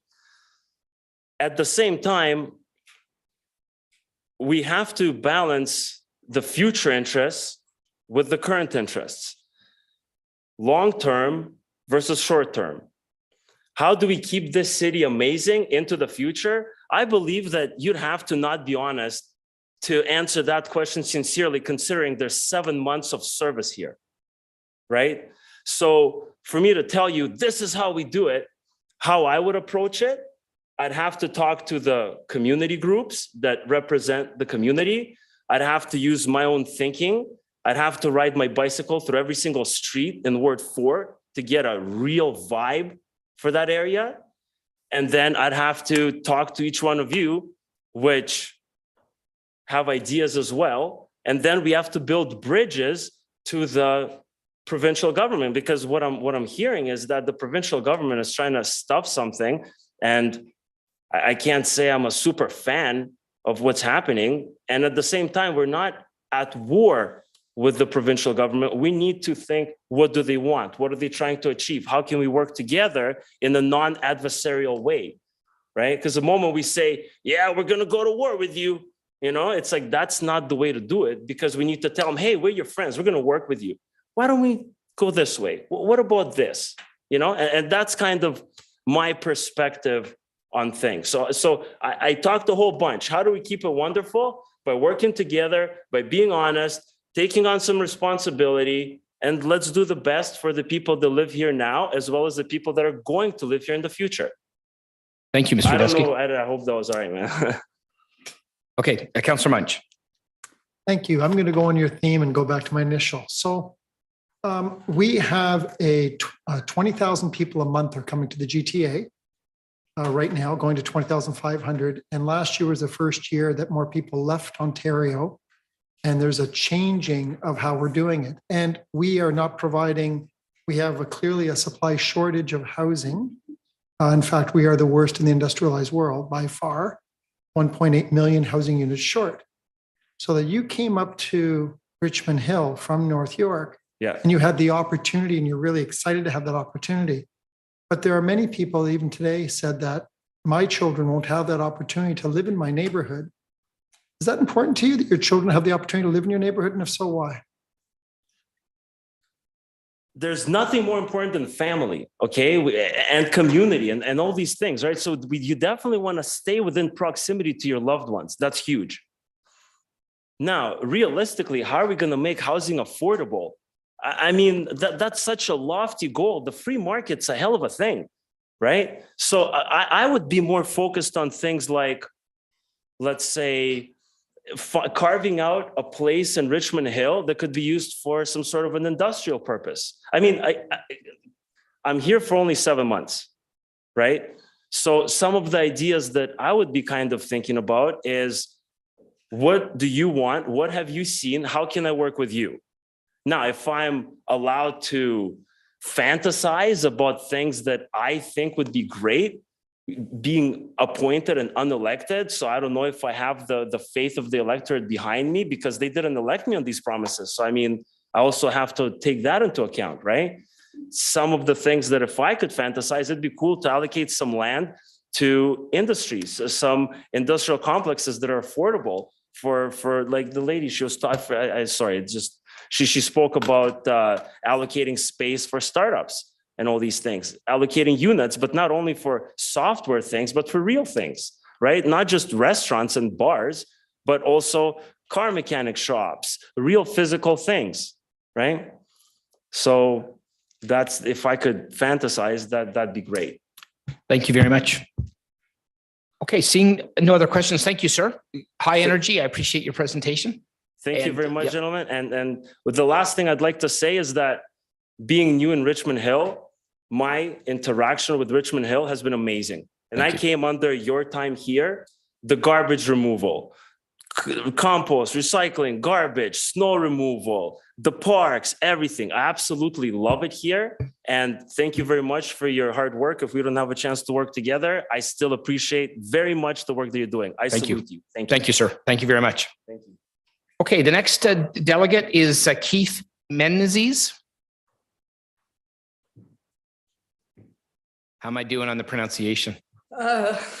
It's like what everybody else does. All right. It's Meneses. Oh, I wouldn't have It's a got that. Portuguese name. I will know that next time. No problem. Thank you, sir. So you got 10 minutes. Go ahead. Yeah, I'll be done before that. Good morning, Mayor. Good afternoon, Mayor West and members of council and candidates. Thank you for this opportunity to present myself as a candidate to serve on council. I have been a resident of Richmond Hill for almost 30 years. With my wife, we have raised 4 children and have been blessed to be able to do that in this city, which has always been a true example of what community means. For most of my life, being involved in the community has been important to me. And I have welcomed and sought opportunities to serve, to make the world we live in a better place for now and for generations to follow.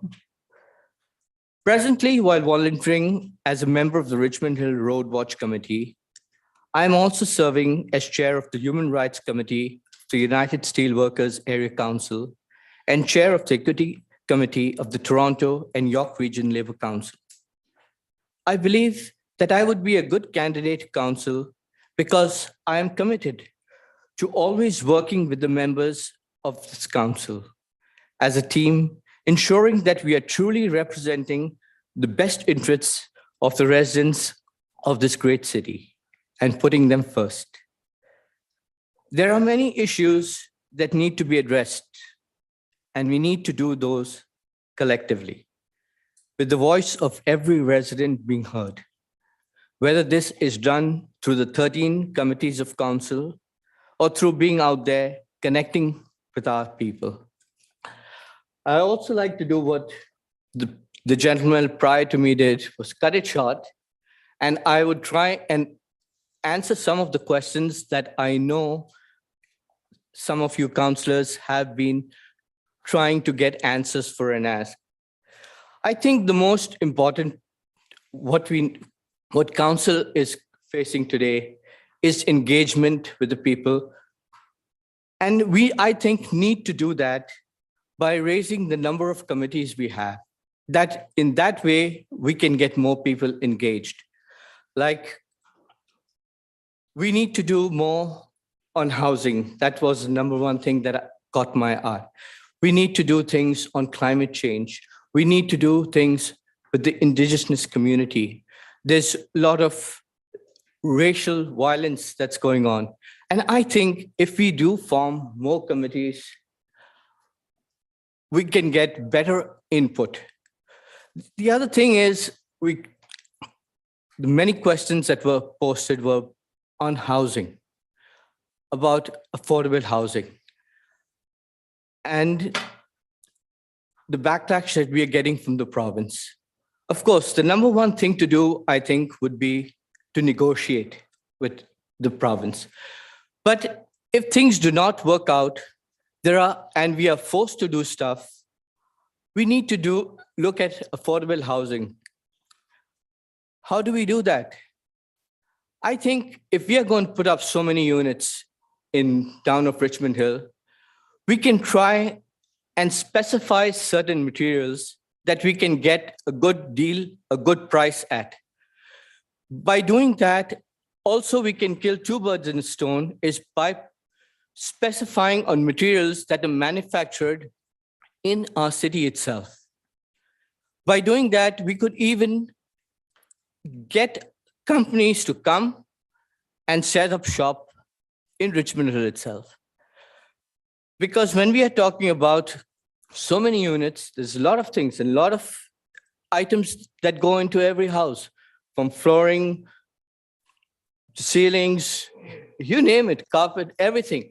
And if we specify a certain product that we know we can get a good price for, I think we can lower the price of many items and force the contractor to use those items. So this is my pitch on that. And I think now I will open to questions. Thank you, sir. Okay, members of council, Councillor Munch. Good day. Good seeing you. Thank you. Okay, you want to talk about how you want to provide a business orientation and a provincial mix.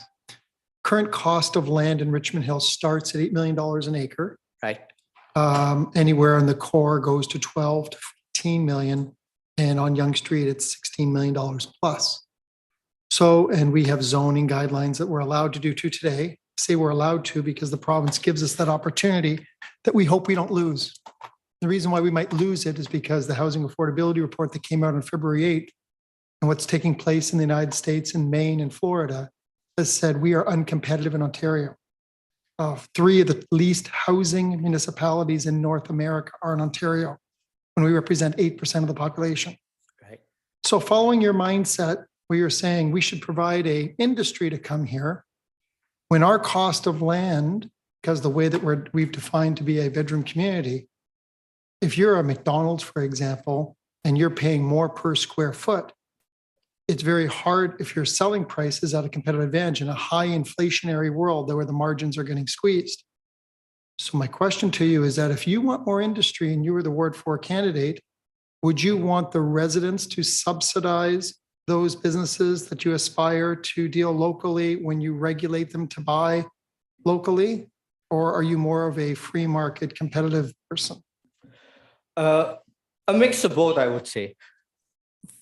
First, I think council should try, if there's, cut the red tape, that I would say, give businesses more opportunities to come. Second thing is businesses will come, you said earlier that our population is going to increase year by year, okay? So there is opportunity for businesses to come. Second thing is, we need the housing for the people to come. And that's why I was mentioning earlier, if we specify materials, okay, that will be only used in those developments that are coming, we can negotiate a better price. And when you try and specify something, it will be made by a certain company itself. And when other companies realize that Richmond Hill is doing that, they would want to come here and set up shop, because we are only going to try and specify items that are manufactured or that are produced in Richmond Hill itself as priority. That's one way of getting people to come here too. Thank you, sir. Okay, any other questions from council? Okay, seeing none, I appreciate your time, sir. Thank you very much for your presentation. Thank you. The next person on the list is Saeed Sadr Nasseri. Is that okay? You can just call me Sadr. Okay, I will do that from now on. Thank you, sir. Welcome, and you've got 10 minutes to speak to our council. Do you hear me? Good afternoon, Mayor West and members of council. My name is Sadr Nasseri, and I am one of the candidates seeking the appointment for Ward 4. Thank you for giving me the opportunity to address you today, and thank you to the other candidates for putting their name forward. A bit about me. I was born in Iran, and I immigrated to Canada with my family when I was 2 years old. I lived in Toronto and in Markham for over a decade before moving to Richmond Hill in 2016, living in Ward 5. I graduated elementary school in Richmond Hill. I went to Roselawn Public School in Ward 5. And after that, I graduated from Alexander Mackenzie High School in Ward 4. Throughout my time as a Richmond Hill resident, I have volunteered for community organizations such as the Richmond Hill Group of Artists and the Richmond Hill Soccer Club. I've also participated in concerts in the Richmond Hill Center for the Performing Arts and participate in daily runs around the Mill Pond area. Professionally, I'm the founder of an organization, a media organization called Progressive Youth of Canada. In this organization, myself and 7 other executives work towards educating youth on politics to help increase their participation in the electoral process. We do that by informing them through news posts on Instagram about Canadian and international politics. We also conduct interviews with elected officials and political candidates. I've also done work as a political consultant for federal and provincial campaigns. I believe that the residents of Ward 4 need somebody who could be accessible and open to all residents of the ward. Somebody who is great at communicating with residents to hear their concerns.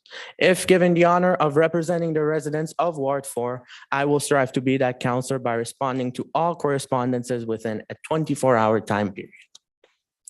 Another issue that has always been important to me is the issue of street safety.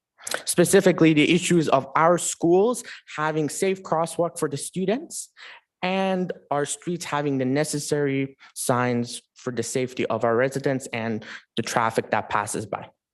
When I went to Alexander Mackenzie High School, there would be students who had to go cross the street, across Trench Street, to go to Mackenzie Health to buy food from the food court that is in the hospital. But they had to do so without a safe crosswalk. It wasn't until I believe a year or so ago that a new crosswalk was installed in that area. Even at that time, I realized that this issue is a matter of concern to many individuals. I am sure all of us here can also agree that we want our residents to feel safe when they are on our streets.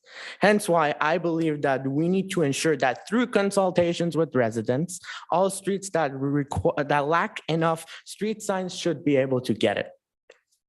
In my further conversation with Ward 4 residents, I have also noticed that crime in the community is an issue of concern.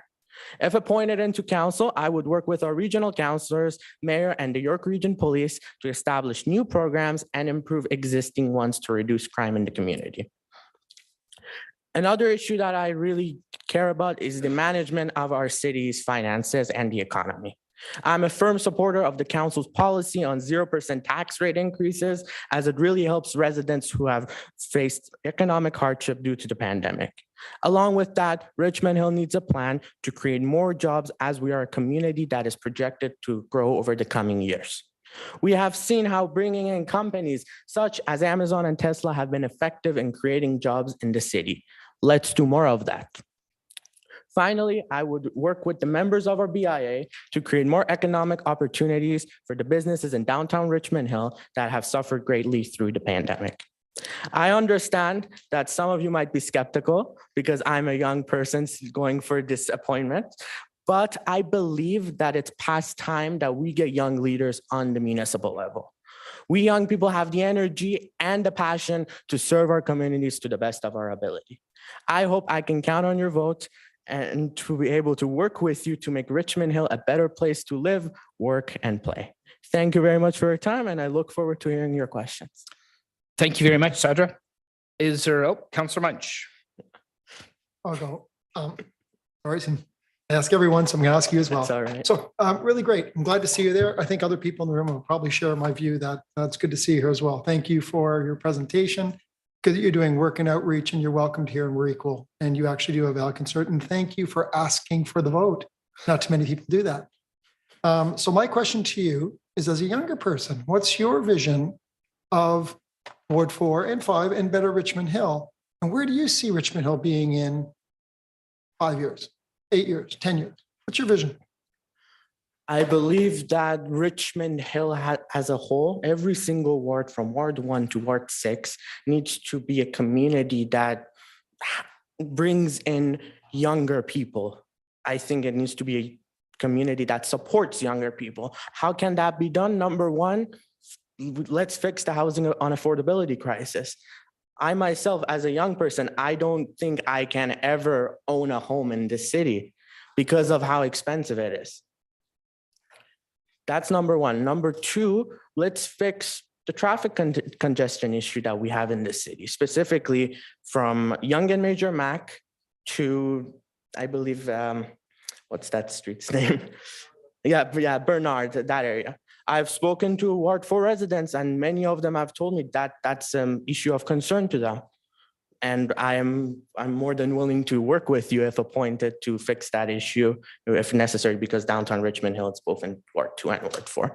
But I just think that we need to fix the issues that exist in our city. And then from there, we move on to create plans to bring in new people into our city and grow within the upcoming years.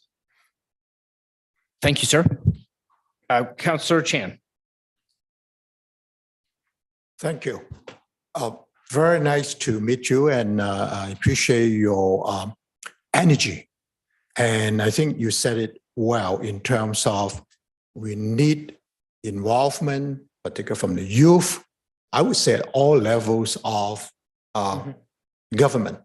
So thank you for stepping forward. And I can see from your resume, you have been, and you mentioned it, a level of engagement, even founding your own Progressive Youth of Canada. Canada, is that typo or Canada? No. Anyway, it's not the point. Now, I'm wondering that it seems to me, based on your resume, you're attending the first year university at UTSC. Yes. Correct? So if you were the chosen councillor of Ward 4, can you share with me or us how you're going to balance your workload as a first year university student, which is very important in your career, right? Your studies, and also serving the residents and business of Ward 4, and also participate in all forms of council meetings, committee meetings, and other events in the community. Of course. Help me to better understand how you would balance it. Of course, Councillor. I'm a person that I don't step into something if I don't know, if I'm not sure about myself that I can give 100% into that specific role. With regards to this, I know I can balance both things. And I know that serving the community of Ward 4, a community that I've went through so much with. I graduated from a high school that is in Ward 4. It's very important to me. So I will make sure that I can balance it equally. And I would have not registered my name for this appointment if I wasn't sure that I was able to do that. Thank you. Thank you, sir. Okay, any other questions? Okay, seeing none, thank you very much, sir, for your presentation. We appreciate it. Thank you for your patience. So the next person on the list here is Anders Lindfor Wheeler. Good afternoon, sir. Welcome. Afternoon. And you've got 10 minutes when you're ready to address council. Okay, thank you, Mayor West. Thank you, esteemed council members. My name is Anders Lindfor Wheeler, and I'm here applying for the open councillor position. Before I get into my presentation, I just want to say Mr. So, who I guess just left, I believe we share a similar philosophy in what the role a pub can play in the community. I think it's a hub. So I appreciate him advocating for my business. Unfortunately, he lives at the wrong end of town. So I thought I'd throw that. It's also super inspiring to see how much engagement there is today. Being from Ward 4, growing up in Ward 4, seeing how much talent, engagement, and resources we have in our community is truly amazing. So it's really inspiring. I'm a community-minded, engaged, lifelong resident and business owner in Richmond Hill. If appointed, I look forward to applying my abilities to listen, collaborate, and successfully address the issues council will face in the remaining term. Sorry, I'm sitting here a while, I'm a little nervous. I've lived in Richmond Hill for most of my life. Growing up in the Mill Pond area of Ward 4, I attended Beverly Acres, Owen McKillop, and I was part of the second last graduating class from Richmond Hill High School when it was still located on Wright Street. Both of my children were born at Mackenzie Health. One is now off attending university at McMaster. The other one's actually starting kindergarten this fall at Pleasantville Public School. My wife works there as well. I'm a second generation small business owner in the community. My mom operated Wood Lane Day Nursery in the Mill Pond neighborhood for almost 30 years. And I've now been co-owner of King Henry's Arms at Yonge and 16th for over 10 years now. Both of my parents were very community-minded and engaged individuals, and it has influenced me greatly. Following their examples, I have both personally and through my business helped organize, execute, and sponsor community events all over Richmond Hill, but especially in Ward 4. Given our limited time today to present, I'm going to focus on 3 examples of how I've engaged in the Richmond Hill community. Growing up in the Mill Pond area meant the Richmond Hill Winter Carnival was something that I looked forward to every year. I think it's an essential part of the community. So when I was given the opportunity to volunteer on the planning committee, I did so. I've been part of that committee now for approximately 15 years. I am proud to have helped to grow the range of events the carnival has to offer, including organizing and sponsoring the annual pond hockey tournaments, wing eating contest, and the craft beer tasting tent. This kind of segues a little bit into my second example, which is the Richmond Hill Craft Beer Tasting Festival. When I was an active member of the Rotary Club, I conceptualized and organized this event as a fundraiser for the Rotary Club of Richmond Hill. After the first event was proven to be a success, I've worked with members of the club every year to plan and continue to grow this event to not only be an excellent fundraising opportunity for the club, but a fun event for the local community to enjoy. The festival not only functions as a fundraising event, but as a great way to expose residents to local restaurants, musical talent, and independent craft breweries from all over Ontario. The Richmond Hill Craft Beer Festival has raised approximately $10,000 annually to support the Rotary Club's charitable efforts both within our community and abroad. My last example is the annual holiday and customer appreciation party we hold at King Henry's Arms every year. This event fosters engagement between our customer base and the community at large. It raises thousands of dollars worth of donations annually in the form of toys, food, and cash. These donations have all gone to support local organizations such as 360 Kids, the Richmond Hill Food Bank, and the local chapter of the Salvation Army. Over my professional career, I've gained extensive experience in sales, customer relations, instruction, HR, bookkeeping, event planning, management, and more. Through establishing, operating, growing my medical gas distribution business, I gained experience in licensing and compliance procedures required by Health Canada, as well as with the process of bidding on, negotiating, and securing supply contracts with different municipalities, government agencies, including the City of Toronto and the City of Richmond Hill. I have worked in the hospitality industry on and off for 20 years in many differing roles, including serving, management, event planning, and finally ownership. There's a saying that if everyone could work in the hospitality or service industry at least some point in their life, the world would be a better place. I wholeheartedly agree with this statement. Working in hospitality has helped me develop my skills in listening, communication, and empathy. This industry has provided me with very close access to members of the community from all aspects of life, and I've been lucky to learn from each and every one of them. My goal, if appointed to council, is to work collaboratively with existing members of council to move forward with the important business this council needs to accomplish before the end of its term, as well as to engage with residents to help connect them with community resources available to them and to work with them to address issues and concerns that they may have. As a lifelong resident business owner in Richmond Hill, I've encouraged to see council working to address some of the major issues currently facing our community. The first of these issues is affordability. We've heard about that a lot today. Not only have I been personally affected by the challenges of finding affordable housing during the pandemic, but it is an issue I've worked to help many of my staff members overcome.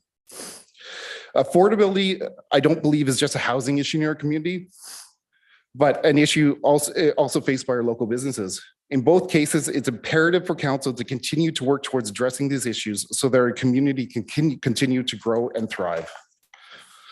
I'm also excited to see the results of and potentially to be involved in the development of the new Parks Plan and Combined Recreation and Culture Plan. As all of you know, an important part of fostering a strong sense of community is the accessibility of recreational and cultural resources for the residents. There's a lot of great work that has already been done, but I do share the concerns of many on council at the pace at which some of these resources are being developed. Throughout my adult life in Richmond Hill, I've strived to give back to the community that's given me so much. This is the community I've chosen to run my business in, raise my family in, and I'm here asking today for the opportunity to do more. Thank you. Thank you very much, sir. Councillor Munch, go ahead. How you doing? You forgot tolerance and the retail side. You have to tolerance. Patience, yeah. So there you go. Good seeing you. I can say, as I've said to you privately, the wings at your place are high end, if not the best top 5 I've had on the planet. And I've had my fair share of having my chicken wing eating contest. And thank you for doing the winter festival and being a community leader. And it really does matter, and I enjoy it. And that's one of the reasons I'm patronizing your facility, because of all the things that you do. Thank you. Thank you for that. As a community leader, my question to you is with the people that are around you, and I mean, Councillor Pirelli was going it earlier. You've been a community engagement party. You've worked with the local people. You've worked with your local club. You're doing local volunteerism. Question is what's Richmond Hill going to be like for you going forward? What is your vision going forward for both the business side and as your people going forward side on what you're going to improve for the next generation? What's your vision for Richmond Hill and more specifically Ward 4? So I think there's two aspects of that to look at. I think when we're trying, it's especially talking about some of the affordability and some of the things in terms of intensification. Ward 4, well, especially like, you know, it's kind of like when we talk Ward 4, a lot of us are talking here about the Mill Pond area, which is a heritage area. That's not all of Ward 4. So I think there are other opportunities to look at other neighborhoods where, you know, but there are specific challenges within Ward 4 in terms of, you know, intensification or adding some more housing. You know, it's the neighborhood I grew up in. I couldn't have possibly afford to buy back into that neighborhood. I think, you know, so when I speak about that neighborhood, it's funny, you know, one of the things that I think is a really weird and overlooked missed opportunity, because I think one of the things with affordable housing is we need to look at rental housing, and we need to look at not necessarily what is available now, which is investors owning houses that they're renting, because it's really renters are covering the investment cost. But there's things like in Ward 4, in our Mill Pond neighborhood, there's all these little apartment buildings. Now, I don't know, they're all old, and they don't necessarily maximize the use of the lot they're on, but they're rental. They actually provide a relatively affordable housing, and they fit in the community. They don't destroy the nature of the community. They don't change traffic patterns that much, because you're adding 6 units to a lot that would either, like, you know, be a house. And I don't know if this is true, because I honestly, this is what I'd like to bring to council is asking questions that I think need to be asked, because I think in order to get real answers, you actually have to ask the question first. Is I've been told that those kind of buildings would never be allowed to be built again. And I don't know if that's true, but I would love to see more of that kind of in that neighborhood that couldn't necessarily support something denser. At least add some of that, because I think it adds to the character of the community. That community wouldn't be what it is without those buildings that are already there. So that when you're looking at that neighborhood, when you're looking at Richmond as a whole, I think you need to pick your spots.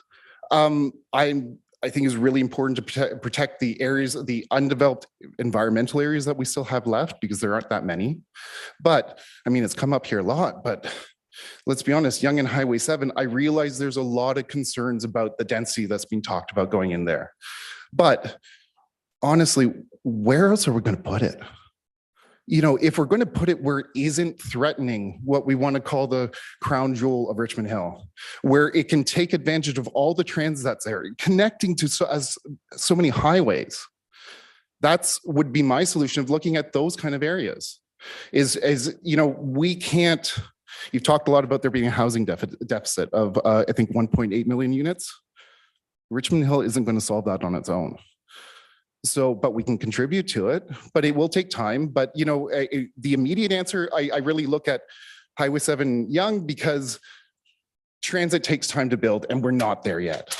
But at least there's highway access. There's a way to people to get to work, the way to get in and out. The only thing I will say to there is one of my big concerns I've seen along Yonge Street. And honestly, I think the Yonge Street corridor is where you should be putting density, is condo developments tend to create really poor retail spaces and commercial spaces. It seems to be an afterthought. And I can tell you my business, I don't see in any of the developments that have built a spot that I could move my business into successfully. And it's one of my big concerns going forward as a business owner in town, because I look at all of the spaces along Yonge that are commercial spots now. I look at them all as eventual developments, because that's what I expect to eventually happen. And I look at it and I count down and go, what happens when the plaza that my business is in is developed? I know it's going to happen. Where am I going to put it? Thank you. That answer your question. Thank you very much. Excellent answer. Okay, anybody else? Okay, I'll just, you mentioned earlier about the parks plan and the report that I think you referenced that we just passed recently. Can you give us just briefly highlight some of the things that you I think are in that report or should be in that report? So on. I kind of audited the meetings. I saw a lot of the comments. I mean, obviously, there's been a lot of talk about things like pickleball and the soccer dome. I think my key concern with a lot of it is I think a lot of it was really good. And I think a lot of it, there's been a lot of consultation and planning in it. There's a couple things. For one, like as I said, I share the concern of some councils. When it comes to some immediate concerns, I'm worried when there isn't, and I know it's not yet, it's coming with the official plan, but there isn't some timelines to get some things done, because at the rate things have been developed, we're missing generations. You know, we're missing kids that are growing up now because they simply, great, it's built, but they're already gone or too old for those facilities. I look at the enclosed soccer dome, you know, if everything adds up the way it's, the existing one has, the financials on the existing one add up as the way it's been presented, where it actually turns a profit and supports itself. I see that as a pretty easy answer. I mean, obviously it's finding the right spot and figuring out some logistics, but if it fiscally supports itself and there's the demand, why wouldn't we do it? Okay, thank you very much. Okay, well, thank you very much, sir, for your presentation and your patience in waiting to make it. And the next person is Brian Priesmont.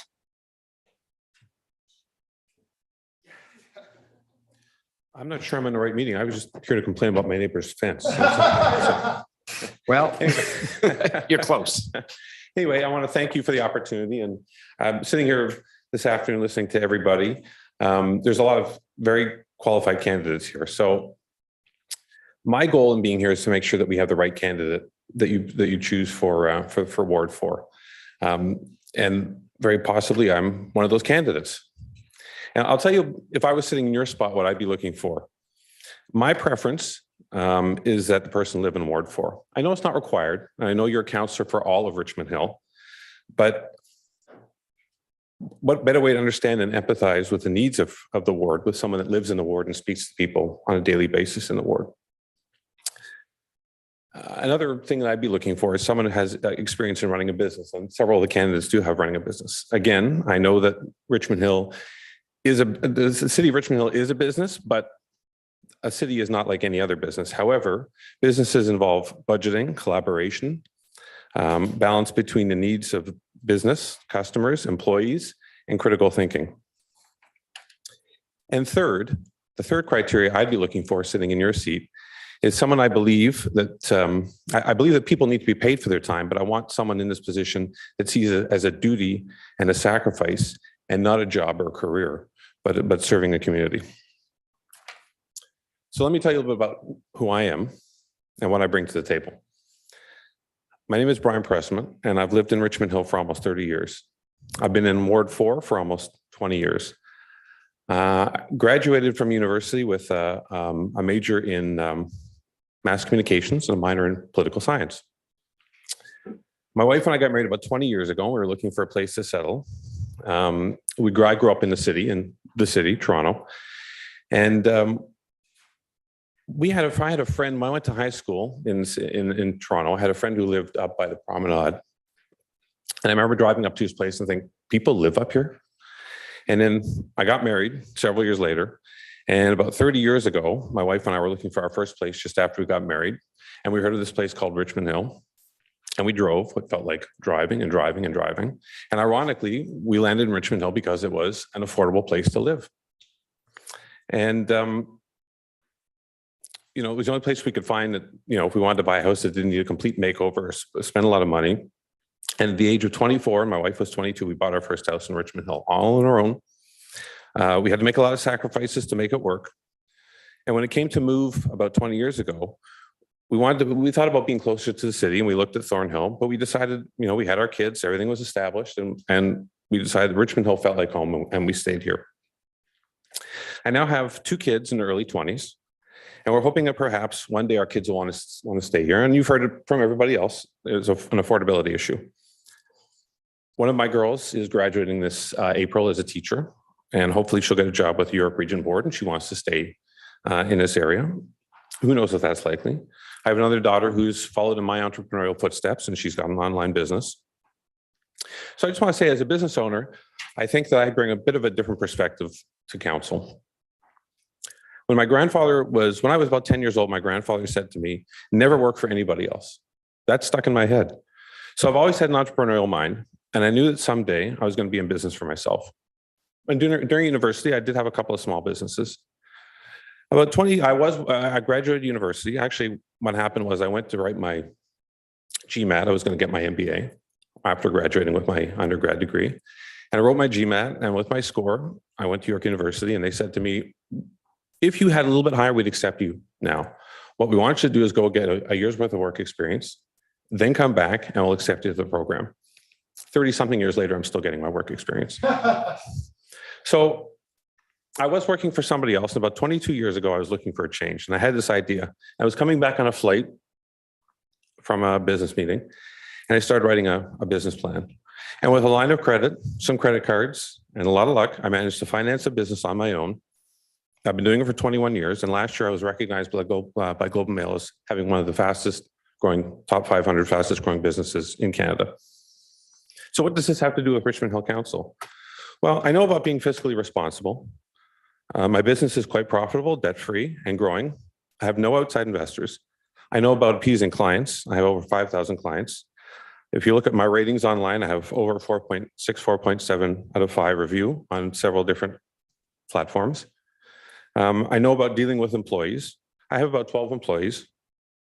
Not a huge business by any means, but they're all loyal and happy. And as a matter of fact, my first employee from 20 years ago is still with me today. I've been sought as a trusted advisor in several investment startups. In addition, I sit on many public and private boards. And to me, being on council is very similar to being on a board.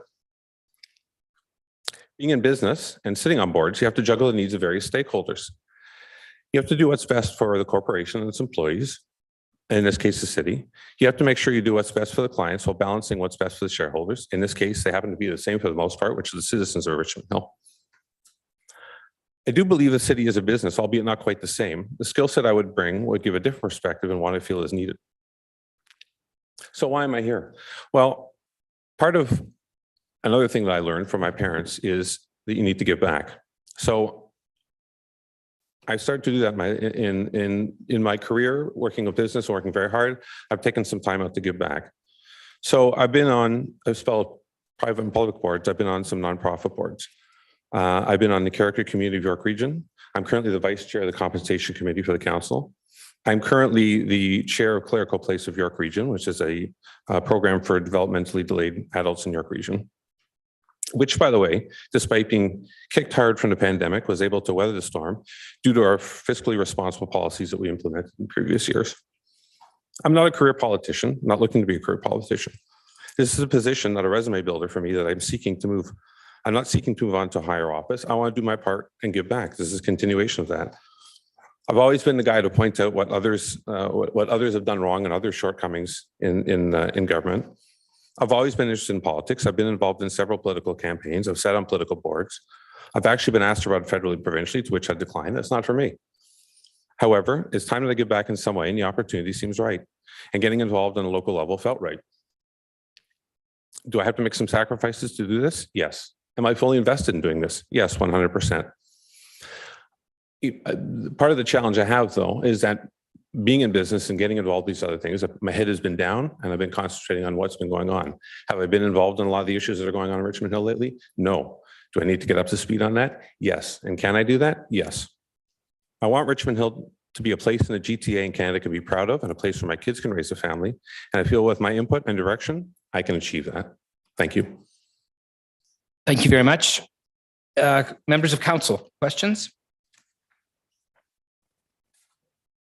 Councillor Munch. Why break a trend? So thanks for coming. It's good seeing you. Nice seeing you. Impressive resume, a good speaker, Thank you. a good point of view. Thanks for being straightforward. Thanks for your professionalism. Thanks for caring about your family. Thanks for giving back. Question to you. Land has gone through the roof because we have sprawled and we created a green area called the Oak Ridges Marine.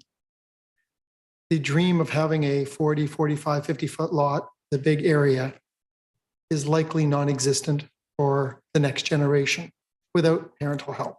Right. As 28% of the cost of a housing is government taxation, 14% is profit. So the profit of a builder is half of what the government charges in taxation. As land goes up, question for you, in a transit-oriented community, you've been here all day, you've heard what's going on, you're educated, even if you're not up to speed. How are we going to help housing when you've got high cost? What's the vision for you, for Ward 4 and Richmond Hill? Well, you know, having kids that are in their early 20s and speaking to a lot of kids, I mean, home ownership, a lot of them are thinking home ownership is out of reach. And maybe they don't have to be homeowners. Maybe home ownership isn't what they want. Maybe they just want to have an affordable place that they can rent and live in. Maybe home ownership isn't what they're all seeking. So I do think that we do need to encourage and again, you know, does everybody need a 3,000 square foot house with a lot of land? Maybe that's not their vision. That was maybe our generation's vision. It may not be our kids' vision. So I think we need to encourage builders to build more rental properties. We need to make the environment so they can build more rental properties and have you know, density in that way.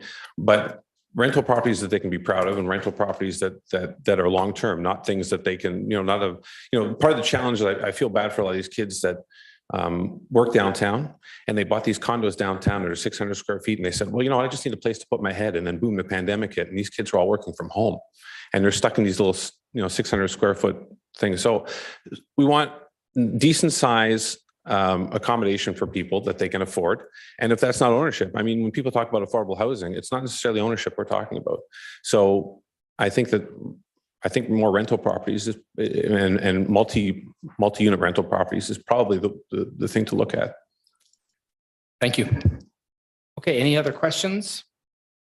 Okay, thank you very much, sir. I appreciate it. And again, thank you for your patience. Thank you. We have one more live delegate, live and in person. Sorry, they're all live. Sorry, sorry about that. It's getting late, but it's not that late. Okay, we have one more live and in person delegate, Council.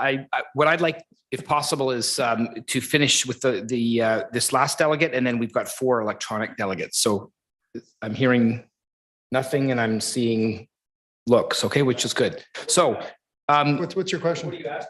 Well, we'll just, if we could wait till one more delegate to take a break. Is that okay? Sorry. Okay. All right. So, Leanna Falzone. Yes. Hello. Save Over the to you. best in person for last. So councillor, members of the public, I appreciate this opportunity to introduce myself as a candidate for Ward 4 councillor. My name is Leanna Falzone. I was born and raised in Ward 4 as I grew up playing in the park at Mill Pond and going to the Richmond Hill Library every weekend to check out the new book. I am proud to be a Richmond Hiller, and my fiance and I plan to grow a family in this city. I am passionate about our city and creating change. So why should you pick me as the next Ward 4 councillor? Well, first, because I'm a practicing lawyer, so I understand the legislative context for municipal government and for the sorts of issues that come before this council today. I've worked as a lawyer both within the public and private sector. I've worked for the provincial government at the Ministry of Attorney General, Treasury Board Secretariat in Labor and Employment Law, representing the government of Ontario in issues in the workplace such as hiring, discrimination, accommodation, and harassment issues. And I currently practice law at a large multinational firm on Bay Street. So my legal background gives me a solid understanding of the laws and how to best implement change. You should choose me because I'm entrepreneurial. After my undergraduate degree at U of T and before going to law school at Western, I ran my own business as a residential appraiser, and I know the struggles of small business owners. You should choose me because I'm community-minded. I volunteered at Youth Without Shelter in support of homeless youth. I volunteered at the United Way. I volunteered at the Richmond Hill Arts Festival, supporting Richmond Hill artists, and York Abilities in support of York Region's peoples with disabilities. I am dedicated to improving the lives of our Richmond Hill community. You should also choose me because I am passionate about ensuring that the public's voice is heard in municipal affairs. Good policy and thriving cities don't happen without robust public consultation. And whether here at council or picking up the phone to answer calls at my constituency's office, I look forward to ensuring that residents are welcome to participate and that they know their voices matter and their voices are heard. Finally, there's something to be added to this council, which I can provide: the voice of the younger generation. 42% of Ward 4 is under the age of 35. This young generation is a demographic that is at the beginning of their professional life and at the beginning of creating their own families, and is going to be impacted the longest by the regulations made by this council. Choose me because my generation's voices also and needs also must be represented in this council. So now that I told you why I would be the perfect candidate as city councillor in Ward 4, here are the 4 issues that I would like to focus on as city councillor.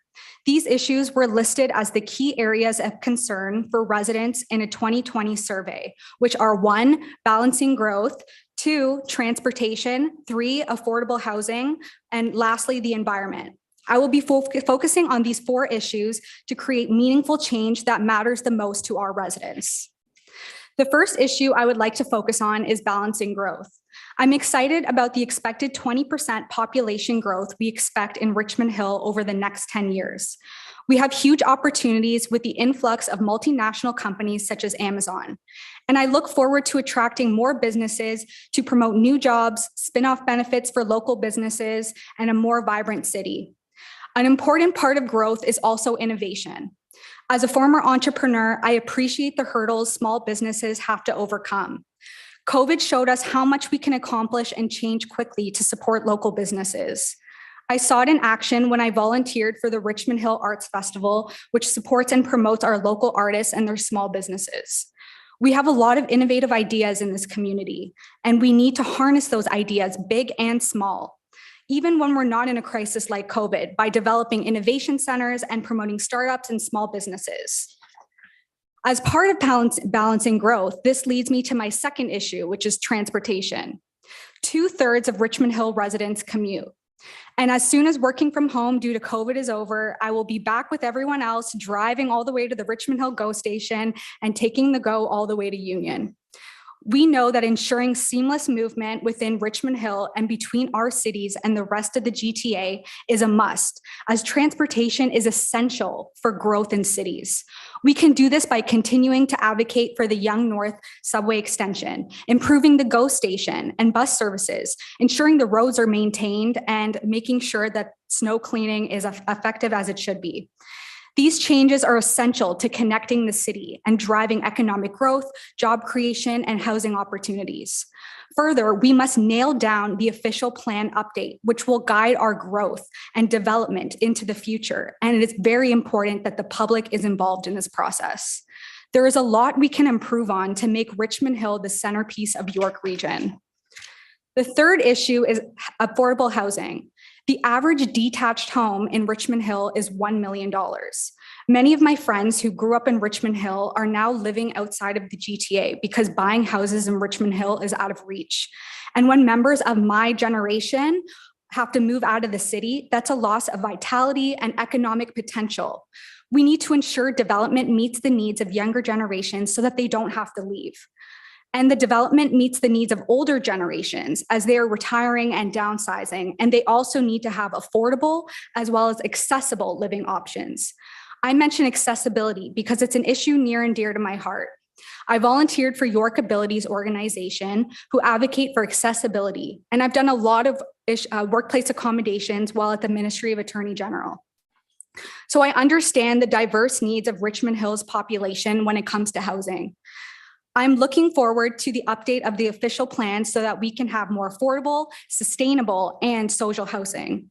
With this approach, I vow to ensure that Richmond Hill is a community that welcomes all citizens and builds on the principles of diversity, equity, and inclusion. A community of belonging, which is a primary focus of the official plan. Finally, I would like to focus on the environment. I'm just as proud as any Richmond Hiller that our city is one of the only 15 in Canada recognized as a tree city of the world. We've watched weather patterns change and seen the dramatic negative impacts of unpredictable weather, including our own experience of the 2013 snowstorm. Now we have to step up to the challenge of responsibly investing in our infrastructure so that homes, roads, and water facilities are protected in the face of major environmental changes. Most importantly, we must strike a balance between economic development and environmental protection by preserving green spaces such as the Greenbelt, creating parks and trails, and longer-term climate action initiatives. So transportation, growth, housing, innovation, the environment. These are the issues that matter the most to our residents. From ensuring I answer every phone call, to going door to door, to engaging individuals in new ways, such as social media platforms like Facebook, TikTok, and Instagram, to engage all residents. Public input is especially important for the Richmond Hill official plan of 2041. To create a plan that will foster a community that serves the needs of all residents. The public's voice matters and must be implemented into the plan to ensure that Richmond Hill flourishes growth. With me as a city councillor, I will ensure civility is brought to this council by acting with integrity, respect, and selflessness, working with all of you on this council towards one goal, to put the community's needs first. So in conclusion, I ask you to choose me as Ward 4 City Councillor, because as a lawyer, a frequent volunteer, a former entrepreneur, and a fully invested Richmond Hiller, I will bring the right mix of skills, experiences, and values to this position of Ward 4 Councillor. Not only do I vow to make sure each and every individual's voice is heard, no matter what age, sex, race, economic status the person is, but to balance the diverse interests of all stakeholders and residents to come together for the common interests of all parties. Also, I believe that I will add the perspective and voice of the younger generation, which would be an added benefit to this council and must be factored in at every stage when the future of Richmond Hill is decided. My name is Leanna Falzone, and I'm ready to help City Council make sure Richmond Hill is on track to thrive from my grandparents' generation down to mine and the generations after. Thank you. Thank you very much, Ms. Falzone. Okay, members of council, questions? Councillor Munch. You are the only person, congratulations, that I couldn't type as fast as you were writing. Okay, so I'm going to say to you, congratulations on that. I mean, the pillars of balancing growth. My notes here, basically looking at how you're doing the balancing growth and how you're looking on the affordable housing. My question was going to be that you answer in your presentation is how do you, as a younger person, balance the next generation versus this generation? Where do you see? And when you tell me that you're a person that believes law, order, and peace and good government, and you're committed to value structures, and you're telling us that you're worried about when your colleagues are outside, how would you want to change that? How are you going to transverse where people can afford to be here? As you're aware, I believe, we got report from staff saying younger people are not coming here. The fact that younger people are not coming here means that we're not getting employees that can work. You heard from a business owner, their employees, he's trying to find housing for them. Yeah. So here you are, you have that vision. How do we get there from your lens today and maybe going forward as the counselor? How do we get where the next generation is as excited as the generations before you? So I think the answer to that question would be to start with the official plan, because that is something that's the foundation for Richmond Hill. And it's the foundation not only for my generation, but all the generations after. So I think focusing on that official plan and making sure that, well, first, that public consultation is involved in this process so that younger people like me have input into this plan and that it's implemented into the plan so that in the future, Richmond Hill is a place that my generation and the generations after us want to live in. And I think a part of that official plan, what is very important is transportation, because I think that is the central issue to really bring growth to Richmond Hill. And with that transportation hub, with the subway coming to Richmond Hill, from that will come jobs, there will come more housing, there's going to be more businesses around here. So I think ensuring that that transportation is here will make sure that people like me who work downtown, or my friends who also work downtown, they're still able to live in Richmond Hill and commute to work, or maybe with the innovation of having this transportation, there'll be more jobs here so that people won't even have to work downtown. They'll actually stay in Richmond Hill, work in Richmond Hill. And not only that, but everything is within a walkable distance. So this will be the next Toronto for my younger generation. So I guess to answer your question, the focus would be on the official plan, because I think that's really a stepping stone for the rest of our society. Thank you. Regional Local Councillor DiPaolo, and then Regional Local Councillor Prelli. Thank you, Mayor West. I agree with you 100% on your last answer. Our official plan is so important. It's a vision document that makes a statement to the rest of the GTA, to the rest of the country about who we are, what we are, and why, in my opinion, the best place in Canada to live. And we have so many things going for us. And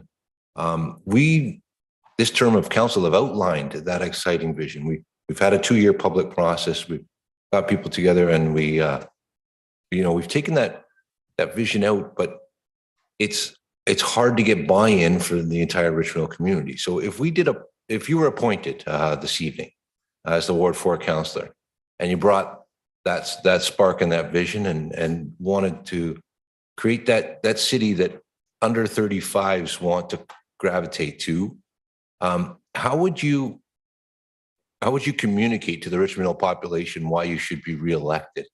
How would you overcome the problem that many people in Richmond Hill are scared of change? And we have this wonderful opportunity for the exciting vision that you articulated so well. I wish I were able to.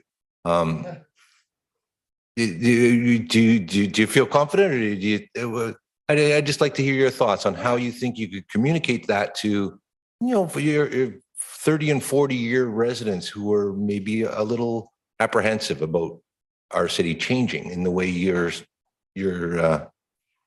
illustrating. Yeah, so I think that's a really important thing to mention, because not everyone's going to want to have change.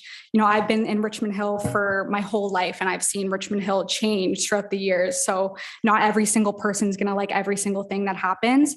But I think telling all of Richmond Hill that as a councillor, our interests are not to, be self-serving. It's supposed to be for the benefit of everyone. So we're not making these decisions just because, I'm getting kickbacks or there's an ulterior motive. It's really to help the public and to show them that we have to balance all these diverse interests, not only the public's interest, but stakeholders, the federal, the provincial government, really taking seeing all these people's voices and really making sure that we're all going together for this one goal of creating this community that we all want to live in. So again, I know that not everyone wants change, but that's something with public input, is to get everyone's ideas and to make sure their voice is heard, because even if they're not agreeable to the change, at least they were a part of that process and they feel like their voice was heard and their ideas were heard. So I think as a young person, especially, not a lot of young people know what's going on in city council, because, YouTube is a great avenue to post videos, but not a lot of people watch YouTube. They're on different forms of social media. So talking to my friends and saying, oh, the young subway is coming to Richmond Hill. They're like, oh, since when? People are not watching YouTube. They're not watching these traditional forms of media. So I think that's what we really have to focus on. And what I would help you focus on is really gearing the avenue to younger generations, because I know in the democracy index, you guys placed one of the lowest in the democracy index. So that would be something to work on, because voter turnout is very low. People are not understanding what the changes are, and they feel like their voices are not heard. So I think really getting people involved in this process through different forms of social media, and especially having someone younger on the council that people feel like they can connect with, and they feel like their ideas will be heard and understood by a person like me, I think is one of the best things. Thank you. Regional Local Councillor Pirelli. Thank you, Mrs. Falzone. You know, when we had a vacancy in Ward 4, it was, we had to decide how we were going to fill that vacancy. And I was one of the few that voted against an appointment. And the reason I voted against an appointment is because I believe in the democratic process. I believe that the residents should choose their representative. And I'm not comfortable with being put in this position. I'm going to do it because it's my job. And I don't have a choice. It's council's will to do it this way, and it will be done this way. But I want to say that I've been waiting here all day, listening to everybody speak, paying attention, hearing all the wonderful things. And I've been waiting for someone to really shine. And I figured the conception I came into this with was there's going to be one person that's going to stand out. The rest are just going to be opportunistic people. And what I've concluded now with 4 to go is that it reminds me of a story before I get to my question. I used to tour with bands in the concert production business.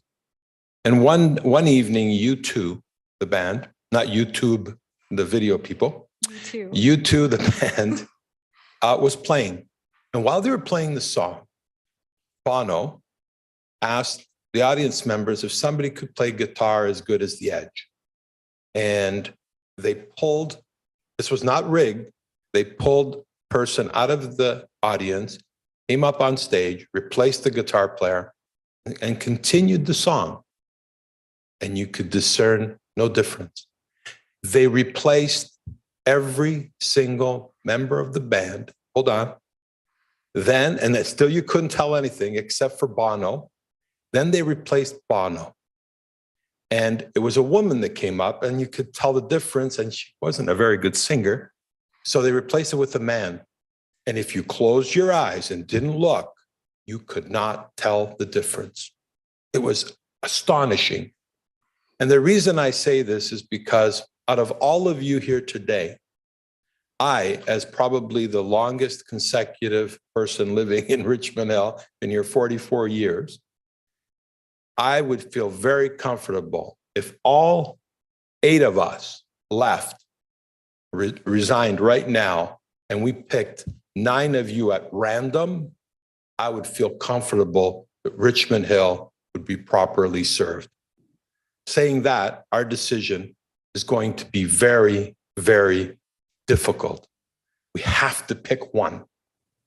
And I don't want it to reflect on anyone that if you weren't chosen, it had anything to do with you personally.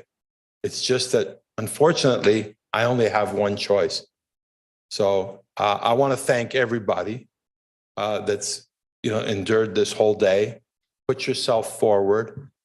I hope you continue, all of you, with your passion for our city. We can always disagree on all kinds of issues.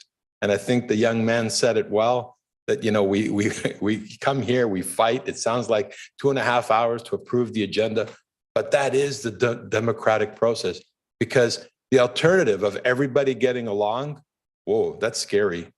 That's a real scary proposition. You always need the fors and you need the against, and you need that challenge to keep us going. But I just wanted to say thank you to you and to everyone else for putting yourself forward. It's a tough thing. And if and when I retire, I'll be happy to know that there's people like you that are going to fill our shoes. Thank you. And probably do a better job than we've done. Thank you. Thanks. Thank you very much. Anybody else? Okay, Councillor Chan. Thank you, Mr. Mayor. And thank you very much to you, Ms. McConney, and also every candidate who appears in the chamber today as so 4 more to go. I can't disagree more with the colleague who spoke before me. You're all here because you show you care. You want to be part of the solution? And although I don't hear the question from the former speaker, but I do have a question for you, if that's okay. At least the second time I hear that, paraphrasing what you're saying, we meaning on council, decision-making body, the voice of younger generation. There's another person who spoke about the need for the youth engagement. And you already mentioned about the different kind of forms of social media connection, communication. Could you help to enlighten at least me, or maybe members of council here and other people here, what would the kind of channels of communication, if you were appointed as the Ward 4 councillor, to better engage with the community of all ages? Because communication, particularly these days, you talk about the social media, it's misinformation, disinformation, not just during campaign period, but it appears to be getting more and more. So keeping that in mind, how would you, as a younger generation, who are more proficient than, I can say for others, probably than me, in this kind of social media communication, new form of communication, to help really foster or strengthen that bridge in terms of engagement with our citizens, including business and residents of all ages? I'd like to hear your suggestion. Yeah. So, well, first, before I answer your question, I would just like to say thank you to Mr. Pirelli for saying that. And I just wanted to note with that, that even if I don't win, I plan on running in the election, and I plan on running for the next couple elections until I win. So I'm very passionate about being on city council. And that's really one of the reasons why I went to law school, is because I knew that I wanted to get that legal background in order to make these policy changes and to implement them in the best way possible. So being here is one of my dreams, and I'm really happy to hear positive feedback. So again, if I don't win, then you'll look forward to seeing me at the next election.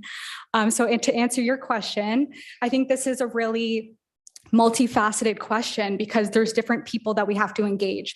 I'm not saying that I am only going to engage with the younger generation, because Ward 4 is made up of the older generation, baby boomers, the younger generation. There's people who have accessibility needs. There's people who are homeless and actually do not have access to any of these social media platforms because they can't afford a phone or a computer.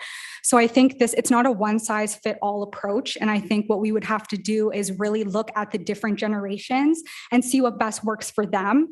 And I think another thing would be public consultation, to see what kind of platforms and what best engages each type of person. But for the young generation, I think, like I was saying, with the social media platforms, I know YouTube is great to post these long videos, but maybe we could have a Instagram page that's a little bit more engaging, or a TikTok page that we post little clips of our meeting, just so people know what's going on, because people are not going to watch a 3-hour video. I work very long hours, and I can tell you that I've watched some of the meetings, but not the whole meeting in entirety. So that would be a good thing, is maybe to list the main points and say, okay, here's a short picture of like what we're doing. And then telling people, okay, this is a YouTube video you could watch, and this is the exact second you can watch it at. Or TikTok is the same thing. It's very short clippets, because a lot of younger people, unfortunately, with social media and device use, have a very short attention span. So they're not going to be watching these long videos. So I think that's really important, is to kind of shift the focus, and even just to say, hey, this is an update. Because when I was looking into running, I didn't even know some of the things that were going on. I really had to watch the videos and understand, and I had to inform my friends who live right beside me of what's going on. So it's really important to have all these different social media platforms. And for the older generation, my grandparents live right behind me. They're both in their 80s, and both of them, I see the issues that they're going through with healthcare and with transportation, and they're going through a bunch of different issues that I would never imagine that I would be going through at my age. So for them, it's a different thing. And for them, I wouldn't do social media, because my grandparents don't even have a phone. But what you could do with them is more newspapers, calling, going door to door. And I know my grandmother does have Instagram, but she doesn't check it. But you could also, post signs, because a lot of older people go to like old folks homes, or they have, my grandmother is a part of the Italian Association. So you could go to them and kind of through word of mouth in the Italian Association or like the Persian Association through word of mouth. I think that would be a good thing for the older generation. And again, for youth that are, that have accessibility needs, that's another whole platform that, you know, a lot of them can't use Instagram or Facebook or YouTube. So it's more of making sure our website is accessible and having more accessibility for them in terms of how they're seeing this data and social media. Thank you very much. Different strokes for different folks, right? Thank you. Thank you. We have Councillor Barros. Thank you, Mr. Mayor. A municipal councillor roles, responsibilities, time invested isn't what it used to be. Just in my short tenure, 16 years, things have changed an awful lot. The demands of residents have changed an awful lot. It used to be they would send a letter in and you'd get it in your mailbox and we'd read it and we'd thoughtfully craft a response and we'd put it in the mail and we'd send it back. Now, if they're not, you know, if you're not typing back on whatever social media channel, they're wondering what the heck are you doing? It comes to my question. You said you work very long hours.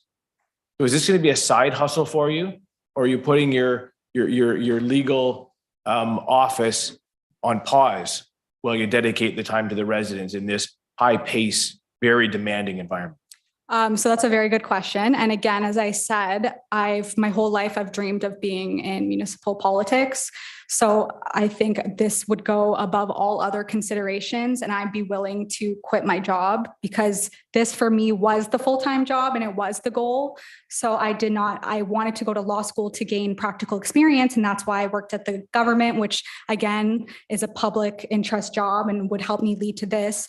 But working on Bay Street, I know it's a lot of hours, and I'd be willing to leave my job for this because I know that the interests of the community are way more important. And I do not want to take a role without fully investing myself in it and investing myself in the public, because that's why you would appoint me, is to represent everyone and to best serve their interests. And I would not be able to do that part-time or even full-time. Thank you. Thank you very much. Okay, so thank you very much for your presentation. So I think, Council, at this point, I'd suggest that we take a break. It's almost 4:30. I would suggest if we could take a break until 4:45, and we've only got 4 more left, and then the voting portion